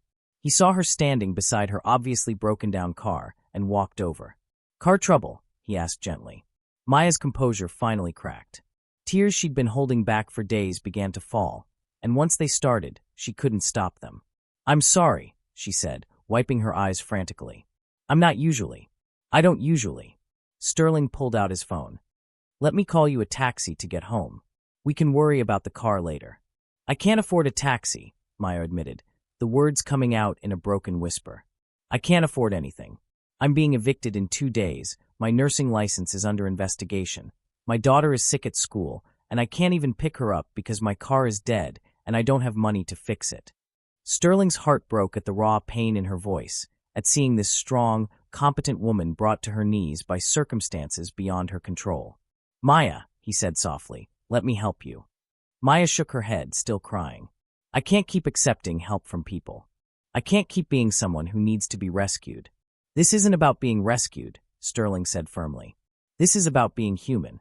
Everyone needs help sometimes." Maya looked up at him, her eyes red with tears and exhaustion. "Mr. Sterling, I've spent my entire adult life trying to be self-sufficient. I left the army because I wanted to control my own destiny. I became a nurse because I wanted honest work that I could be proud of. I've raised my daughter alone because I didn't want to depend on anyone else's promises." She wiped her eyes again, trying to regain some composure. "But I'm failing. I'm failing at providing for my daughter, failing at maintaining the life I promised her, failing at being the mother she deserves." Sterling watched as Maya struggled to compose herself, and in that moment, he saw not just her competence and integrity, but her profound humanity. Even at her lowest point, facing eviction and professional ruin, her primary concern was still her daughter's well-being. "Maya," Sterling said quietly, "can I tell you what I see when I look at you?" Maya was silent, still fighting tears. "I see a woman who has faced impossible challenges and kept fighting. I see someone who served her country with honor, who raised a brilliant daughter as a single parent, who works exhausting hours to provide for her family. I see someone who, when faced with a crisis involving 27 sick children, stepped forward without hesitation to save their lives." Sterling paused, choosing his words carefully. "But most importantly, I see someone who has never, not once, compromised her integrity even when it would have made her life easier. That's not failure, Maya. That's heroism." Maya looked at him through her tears. "It doesn't feel like heroism. It feels like I'm drowning." "Then let me throw you a lifeline," Sterling said gently. "Not as charity, not as rescue, but as recognition of your worth. Take the job, Maya. Not because you have to, but because you deserve it. Because hundreds of children will receive better care because of your leadership. Because your daughter deserves to see her mother using her talents to their fullest potential." Maya was quiet for a long moment, looking at this man who barely knew her but believed in her more than she believed in herself. "Mr. Sterling, if I take this job and I fail, what happens then?" Sterling smiled sadly. "Maya, you're not going to fail. But if you don't take this opportunity, you'll definitely never know what you could have accomplished." As Maya stood in that parking lot, facing the biggest decision of her adult life, she realized that sometimes the bravest thing you can do isn't maintaining your independence. It's accepting help when it's offered with genuine respect and recognition of your worth. What act of kindness could you do today? Sometimes the greatest gift we can give someone isn't money or opportunities. It's believing in them when they've stopped believing in themselves. Maya Thompson was about to make a choice that would change not just her life, but the lives of countless children who would benefit from her unique combination of medical expertise, military leadership, and compassionate heart. The crisis had brought her to the breaking point, but it had also brought her to the moment of truth. Robert Sterling looked at Maya standing beside her broken-down car, tears still glistening on her cheeks despite her attempts to compose herself, and made a decision that would change both their lives forever. He pulled out his phone and made 2 quick calls, first to his driver, then to his assistant, Catherine. "Catherine, I need you to arrange immediate transportation for Jasmine Thompson from Roosevelt High School to her home. She's sick and needs to be picked up. Use the black sedan and make sure the driver is kind to her. She doesn't know what's happening yet." Maya looked up in surprise. "Mr. Sterling, you don't have to." "And Catherine," Sterling continued, "I need you to contact Peterson Property Management about Maya Thompson's apartment. Pay the outstanding balance immediately, all of it, plus next month's rent. Tell them it's from an anonymous benefactor." "Mr. Sterling, stop," Maya said, panic creeping into her voice. "I can't let you do this. This is too much." Sterling ended his calls and turned to face her fully. Maya, it's time you knew the whole truth about who I am and why I'm doing this. Maya wiped her eyes, studying his face. What do you mean? Sterling gestured toward the hospital. Let's go inside. There are some things I need to show you. 20 minutes later, they sat in the empty hospital conference room. Sterling's laptop open between them on the table. Maya stared at the screen in growing amazement as Sterling walked her through a presentation she'd never expected to see. Sterling Enterprises isn't just a company, Maya. It's a foundation dedicated to transforming healthcare, particularly pediatric care. The screen showed images of hospitals, research facilities, and medical programs across the country. Over the past 15 years, we've built 12 children's hospitals, funded 3 pediatric research centers, and established scholarship programs that have sent over 800 children of healthcare workers to college. Maya's eyes widened as she took in the scope of what she was seeing. I had no idea. I thought you were just a businessman. I am a businessman, but not the kind you're thinking of. Sterling clicked to the next slide, showing a modest house in a working-class neighborhood. This is where I grew up. My father, James Sterling, was a construction worker who died in an industrial accident when I was 12. No safety protocols, no workers' compensation, no support for his family afterward. Maya leaned forward, studying the photo of a young Robert Sterling standing beside a woman who was clearly struggling to maintain her dignity despite obvious hardship. My mother, Ellen, cleaned office buildings at night to keep food on the table. She worked 3 jobs to put me through community college. I watched her sacrifice everything for my future, never asking for help, never complaining. Sterling's voice grew thick with emotion. She died of a heart attack at 52, worn out from years of working 80-hour weeks because she was too proud to accept assistance from anyone. Maya felt her throat tighten. The parallels to her own situation were impossible to ignore. Sterling clicked to the next slide, newspaper clippings and business journal articles chronicling his rise from community college graduate to successful entrepreneur. I built my first company selling medical supplies to rural hospitals.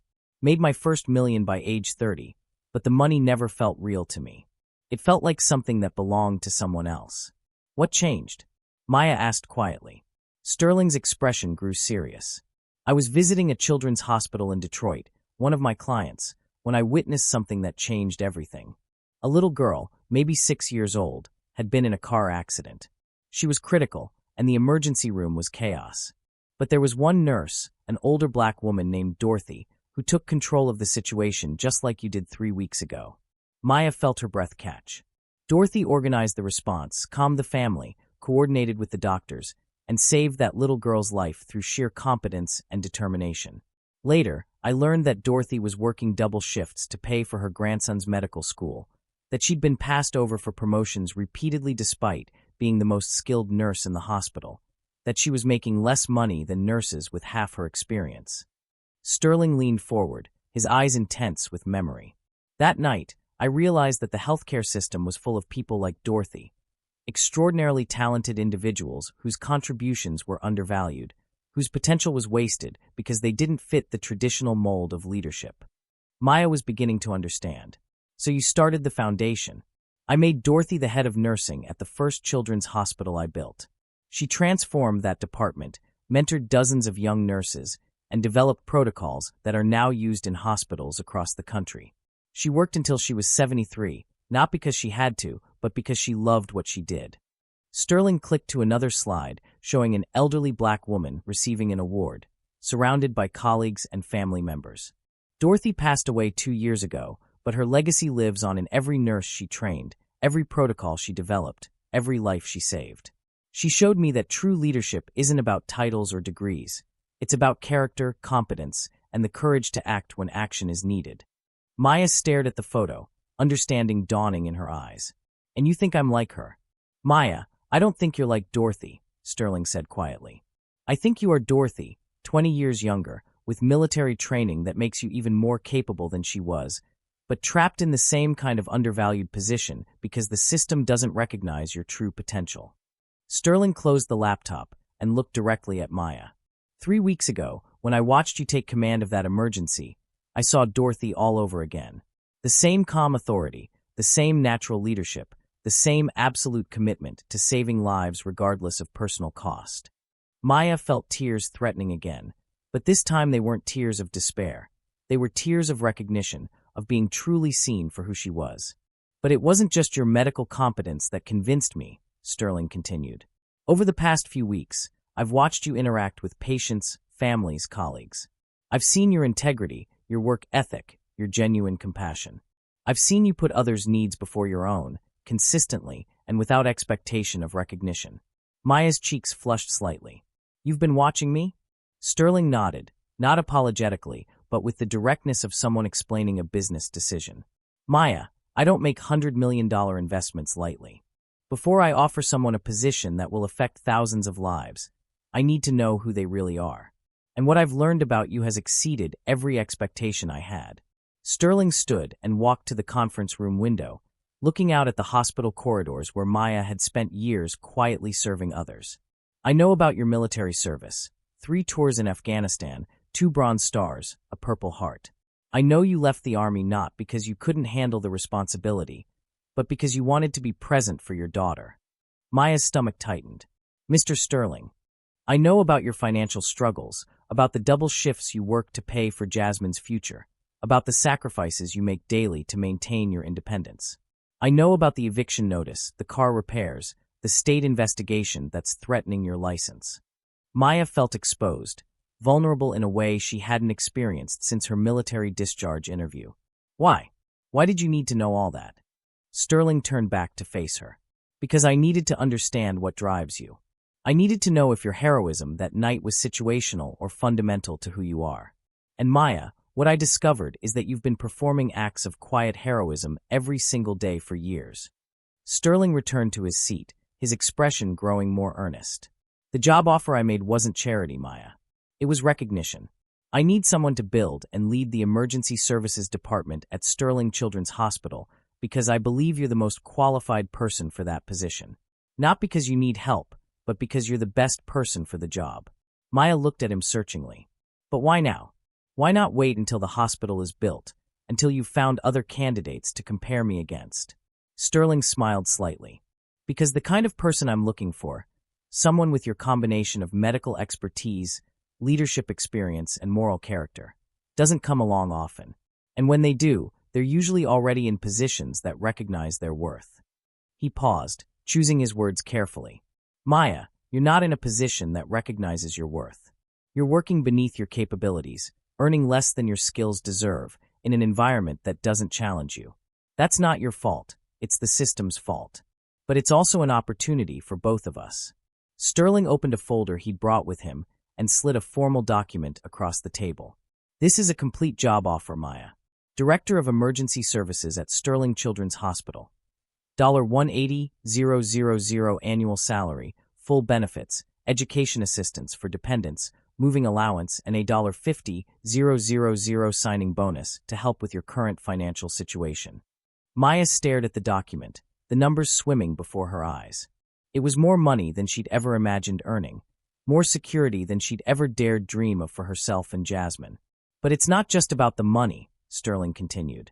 You'd be building something from the ground up, hiring your own team, developing your own protocols, creating the kind of pediatric emergency services program you've always envisioned. You'd have full authority over your department, a budget to implement the latest technology and training, and the support to pursue any innovative approaches you think would improve patient care. Maya looked up from the contract. Mr. Sterling, this is incredible, but I have to ask, what's the catch? What would you expect from me in return? Sterling's expression grew serious. I'd expect you to use every skill you possess to build the best pediatric emergency services department in the country. I'd expect you to hire and train staff who share your commitment to excellence. I'd expect you to continue being exactly who you are, someone who puts patient care above everything else. Maya was quiet for several minutes, reading through the contract details. Everything Sterling had promised was there in black and white: salary, benefits, responsibilities, expectations. It was comprehensive, professional, and more generous than anything she'd ever been offered. Maya, Sterling said gently, I want you to understand something. This offer isn't contingent on your current crisis. Whether or not you're facing eviction, whether or not your car is broken, whether or not you're under investigation, I still want you for this position. Your current difficulties just make the timing more urgent. Maya looked up at him. The investigation. What if they take action against my license? Sterling's smile was confident. They won't.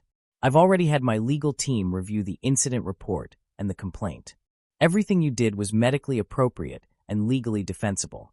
You acted within your scope of practice to save lives in an emergency situation. Any competent medical review board will reach the same conclusion. Maya felt a weight lifting from her chest that she hadn't even realized she'd been carrying. How can you be so sure? Because I had the entire incident reviewed by 3 independent medical experts, including a former chief of emergency medicine and a pediatric nursing specialist. Their unanimous conclusion was that your actions were not only appropriate but exemplary. You're not in danger of losing your license, Maya. If anything, this investigation will ultimately vindicate your professional judgment. Maya felt tears of relief threatening. For weeks, she'd been terrified that her career, her identity, her means of supporting Jasmine, was in jeopardy. To learn that Sterling's experts believed she'd acted appropriately was like being given permission to breathe again. Mr. Sterling, Maya said carefully, if I accept this position, I need you to understand something about me. I don't do things halfway. If I commit to building this department, I'll give it everything I have. I'll work long hours, make difficult decisions, push for the highest standards possible. Sterling nodded. I wouldn't expect anything less.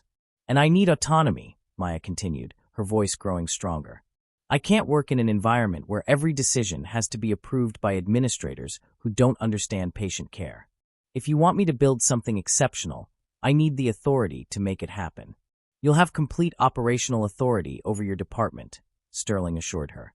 Budget approval, hiring decisions, protocol development, all of it. I'll provide support and resources, but the day-to-day leadership will be entirely yours. Maya looked down at the contract again, then back at Sterling. Why me really? I need to hear it one more time.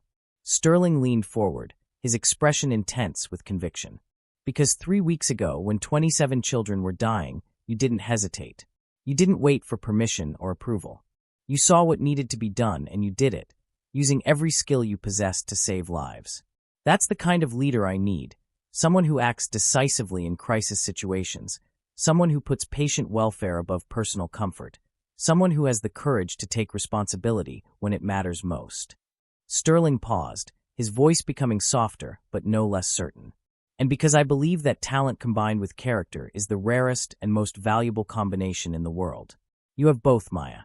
It's time you had a position that recognizes that. Maya felt something shifting inside her. The walls she'd built around her ambitions, her dreams, her sense of her own worth. For years, she'd told herself that being a good nurse was enough, that providing basic security for Jasmine was sufficient.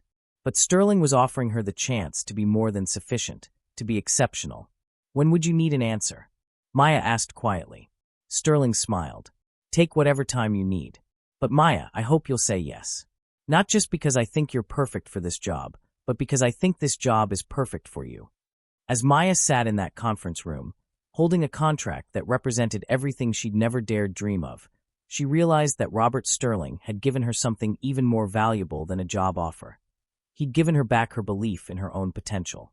The revelation was complete. Now came the hardest part, having the courage to accept it. Maya stared at the contract for nearly 10 minutes after Sterling left the conference room, giving her privacy to make her decision. The numbers seemed surreal. $180,000 salary, $50,000 signing bonus, full education benefits for Jasmine. But beyond the financial security, what struck her most was the trust Sterling was placing in her abilities, the faith he had in her potential to build something extraordinary. Her phone buzzed with a text from Jasmine. Mom, a really nice driver picked me up from school and took me home. He said it was arranged by a friend of yours? I'm feeling better now. Are you okay? This seems like a big deal. Maya smiled through her tears. Even when she was sick, Jasmine was worried about her mother. It was time to stop protecting her daughter from the truth, both the struggles and the opportunities. Maya picked up her phone and called Sterling. Mr. Sterling? It's Maya. I'd like to accept your offer. The silence on the other end lasted only a moment before Sterling's voice came through, warm with genuine pleasure. Maya, I can't tell you how happy that makes me. You're going to transform pediatric emergency care. I hope so, Maya said, feeling a mixture of excitement and terror. When do we start? How about we start with getting your life stabilized? The signing bonus will be in your account tomorrow morning. Take the next 2 weeks off from Sunshine Valley, with pay of course, to handle your personal affairs. We'll begin your formal orientation on the 15th. After hanging up, Maya sat alone in the conference room, letting the magnitude of what had just happened sink in. In the span of an hour, her life had completely changed. The eviction notice in her purse was no longer a threat. Jasmine's college dreams were no longer a financial impossibility. Maya's own potential, dormant for so many years, was about to be unleashed. But first, she had to tell Jasmine. Maya drove home that evening in a taxi. Sterling had arranged for her car to be towed to the best repair shop in the city, all expenses covered. Her mind racing with how to explain this sudden transformation to her daughter. She found Jasmine curled up on the couch with her homework, looking much better than she had that morning. Jasmine looked up as Maya entered, immediately sensing that something significant had happened. "Mom, you look different. What's going on?" Maya sat beside her daughter on the couch, taking Jasmine's hands in hers. "Baby, I need to tell you some things. First, we've been having some financial problems that I didn't want you to worry about." Jasmine's face grew concerned. "Mom, how bad?" "Bad enough that we were facing eviction," Maya admitted, watching her daughter's eyes widen in shock. "But that's not the important part. The important part is that we're not anymore." Maya spent the next hour telling Jasmine everything, about Robert Sterling, about the emergency at the hospital, about the job offer that would change their lives. She watched her daughter's expression shift from worry to amazement to pure joy. "Mom, this is incredible. You're going to be a hospital director?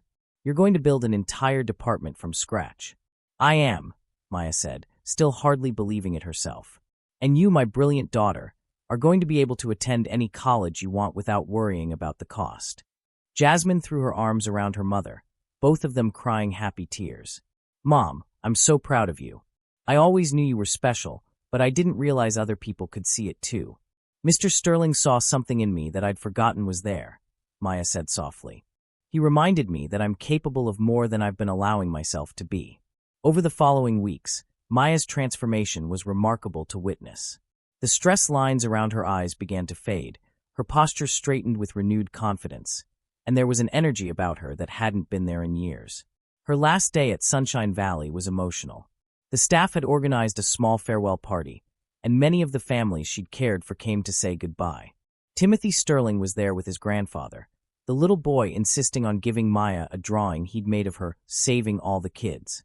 "Nurse Maya," Timothy said seriously, "Grandpa says you're going to help lots more kids at the new hospital." "That's right, sweetheart," Maya said, kneeling to his level.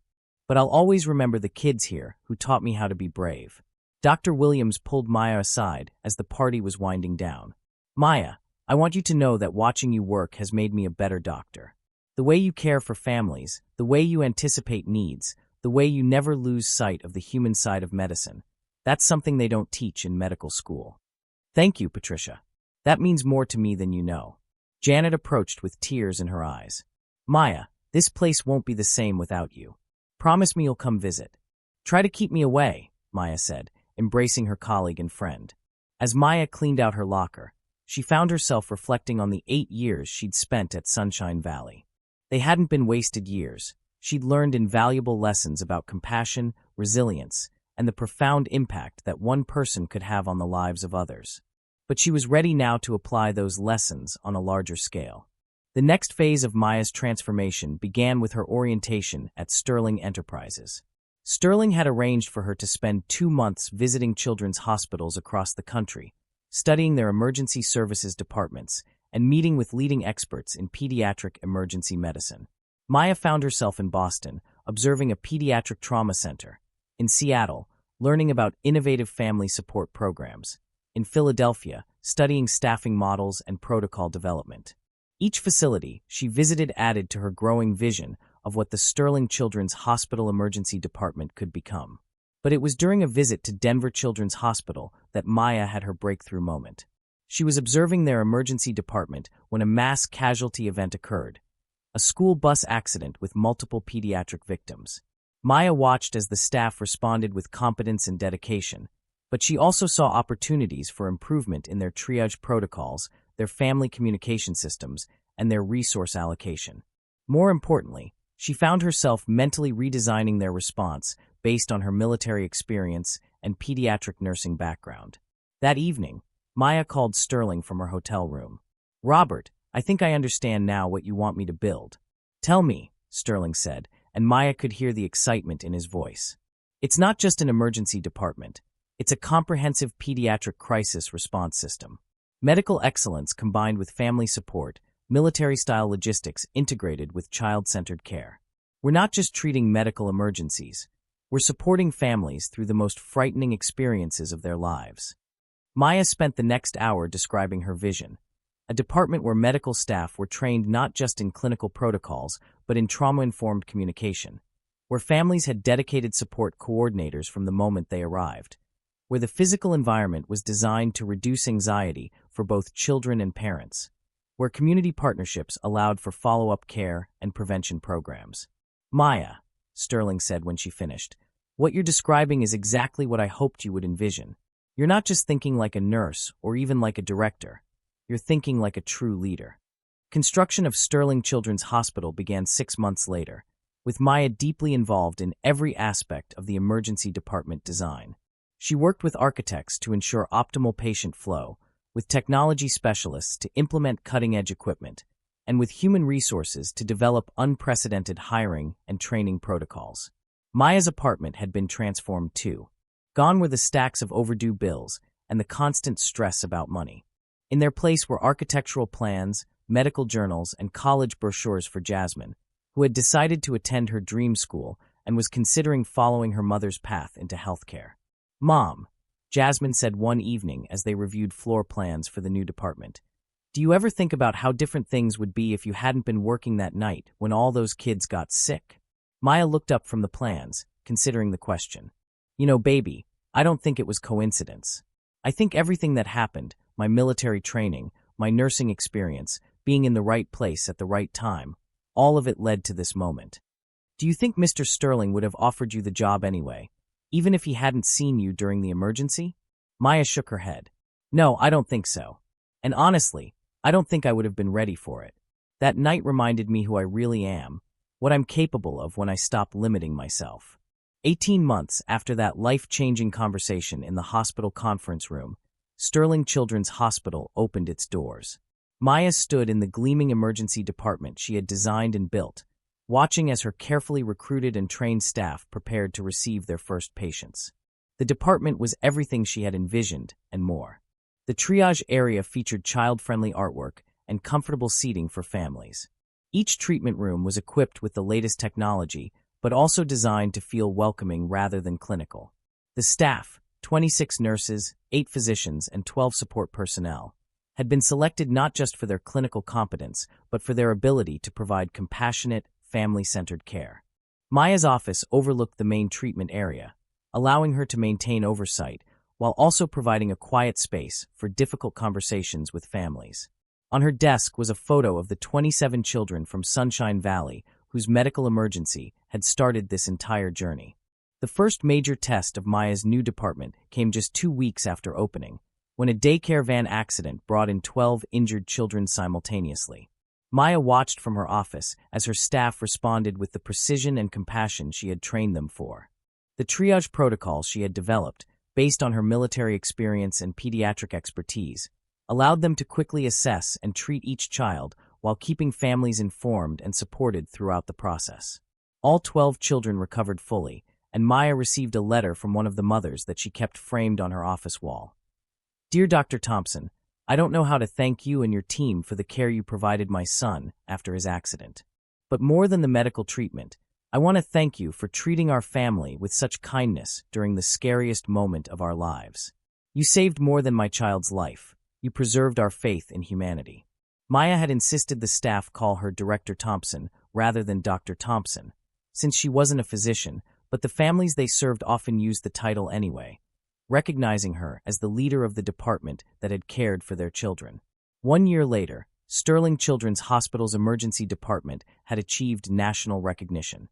Maya had been invited to speak at conferences, consult with other hospitals, and publish articles about her innovative approaches to pediatric emergency care. The department's patient satisfaction scores were the highest in the region, and their clinical outcomes exceeded national benchmarks. But for Maya, the most meaningful recognition came from an unexpected source.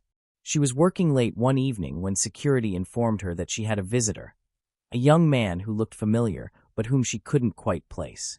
"Director Thompson? I'm Marcus Williams. You probably don't remember me, but you took care of my daughter Emma 3 years ago at Sunshine Valley. She was in a car accident." Maya's face lit up with recognition. "Of course I remember Emma. How is she doing?" Marcus smiled broadly. "She's wonderful. 7 years old now, healthy and happy. But that's not why I'm here." He paused, his expression growing more serious.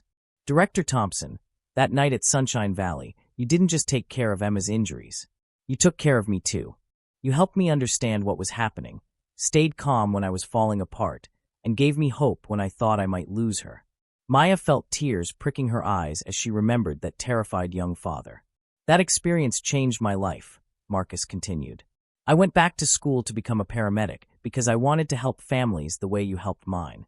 I graduated last month, and I was hoping you might have a position open here. I want to work for someone who understands that we're not just treating medical conditions, we're caring for whole families." Maya hired Marcus on the spot, recognizing in him the same commitment to compassionate care that she tried to instill in all her staff.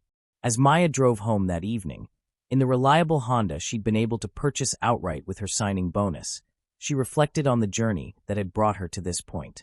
3 years ago, she had been a struggling single mother working night shifts and worrying about eviction. Now she was the director of one of the most respected pediatric emergency departments in the country. Her daughter was thriving in college, and she was using her talents to make a real difference in the lives of families facing medical crises. But perhaps most importantly, Maya had learned that accepting help wasn't a sign of weakness. It was recognition of her own worth. Sterling hadn't rescued her. He had simply provided the opportunity for her to rescue herself. Maya's phone rang as she pulled into her driveway. Now a modest house in a safe neighborhood with a yard where she was planning to plant a garden. It was Jasmine, calling from college. "Mom, I saw the article about your department in the medical journal. My pre-med advisor says Sterling Children's Hospital is becoming a model for pediatric emergency care across the country. We've been blessed with an amazing team," Maya said, unlocking her front door. "Mom, can I ask you something? Do you ever regret leaving the military? Do you ever wonder what would have happened if you'd stayed?" Maya considered the question as she settled into her comfortable living room, a far cry from the cramped apartment where she'd once feared eviction. "You know, baby, I used to think about that a lot. But now I realize that every path I took, every decision I made, led me to exactly where I'm supposed to be." "And where's that?" Maya smiled, looking at the photos on her mantle. Pictures of Jasmine's college graduation, images from the hospital's opening day, thank you cards from families whose children she'd helped save. "I'm exactly where I belong, sweetheart. Using my gifts to serve others, providing for my family, and knowing that the work I do matters. What more could anyone ask for?" After hanging up with Jasmine, Maya sat in her quiet house, thinking about the 27 children whose medical emergency had started this incredible journey. She thought about Robert Sterling, who had seen potential in her that she'd forgotten existed. She thought about all the families who had passed through her emergency department, trusting her and her team with their most precious possessions, their children. Most of all, she thought about the simple truth that had guided her entire life, that every act of kindness, no matter how small, has the potential to change everything. Maya Thompson had learned that sometimes the greatest gift we can give someone isn't money or opportunities. It's believing in them when they've stopped believing in themselves. And sometimes the greatest gift we can give ourselves is the courage to accept help when it's offered with genuine respect and recognition of our worth. As she prepared for bed in her comfortable home, secure in the knowledge that her daughter's future was bright and her own potential was finally being fulfilled, Maya offered a quiet prayer of gratitude, not just for how her life had changed, but for the reminder that kindness, competence, and courage, when combined with opportunity, could transform not just individual lives but entire communities. Maya had discovered that she wasn't just a pediatric nurse who had happened to save some lives during an emergency. She was a leader, an innovator, a woman whose unique combination of military training, medical expertise, and compassionate heart was exactly what the world needed. The quiet black nurse who had once hidden her combat medic training was now a nationally recognized director whose leadership was transforming pediatric emergency care. She had not only survived her struggles, she had used them as stepping stones to something greater. And in hospitals across the country, other Maya Thompsons, other quiet heroes with extraordinary potential, were being inspired by her story to step forward, speak up, and claim their rightful place as leaders in healthcare and beyond. What act of kindness could you do today? Maya's story reminds us that we never know when our willingness to help others might be the moment that changes everything, not just for them, but for ourselves as well. 5 years later, the Sterling Children's Hospital Emergency Department had become a model program studied by medical institutions worldwide. Maya Thompson had been promoted to Chief of Pediatric Emergency Services for all Sterling healthcare facilities, overseeing the development of similar programs across 12 states. Jasmine Thompson graduated summa cum laude from medical school and chose to specialize in pediatric emergency medicine, inspired by her mother's example. She would eventually join Maya's team, carrying forward the legacy of compassionate, competent care that had transformed their family's destiny. Robert Sterling, now in his 70s, continued to visit the hospital regularly, not as a benefactor checking on his investment, but as a grandfather figure to the hundreds of children whose lives had been saved by the department Maya built. And in a quiet corner of Maya's office, next to all her professional awards and recognition, sat a simple drawing made by 8-year-old Timothy Sterling of a nurse saving children. A reminder that sometimes the most profound acts of kindness begin with simply doing your job with excellence, compassion, and courage. The inscription Timothy had written in crayon at the bottom of the drawing captured the essence of Maya's journey. Thank you for being a hero when we needed one most. Maya had learned that being a hero wasn't about having superpowers or special abilities. It was about using whatever gifts you possess to serve others, especially when they need you most. And sometimes, the universe rewards that kind of heroism in ways beyond our wildest dreams. Thank you so much for watching this story all the way to the end. If this touched your heart, then you're going to love the next one. It's just as powerful and even more intriguing than you can imagine. So don't stop here. Click the video showing on your screen right now and continue the journey. I'll be waiting for you on the other side of that story. See you there.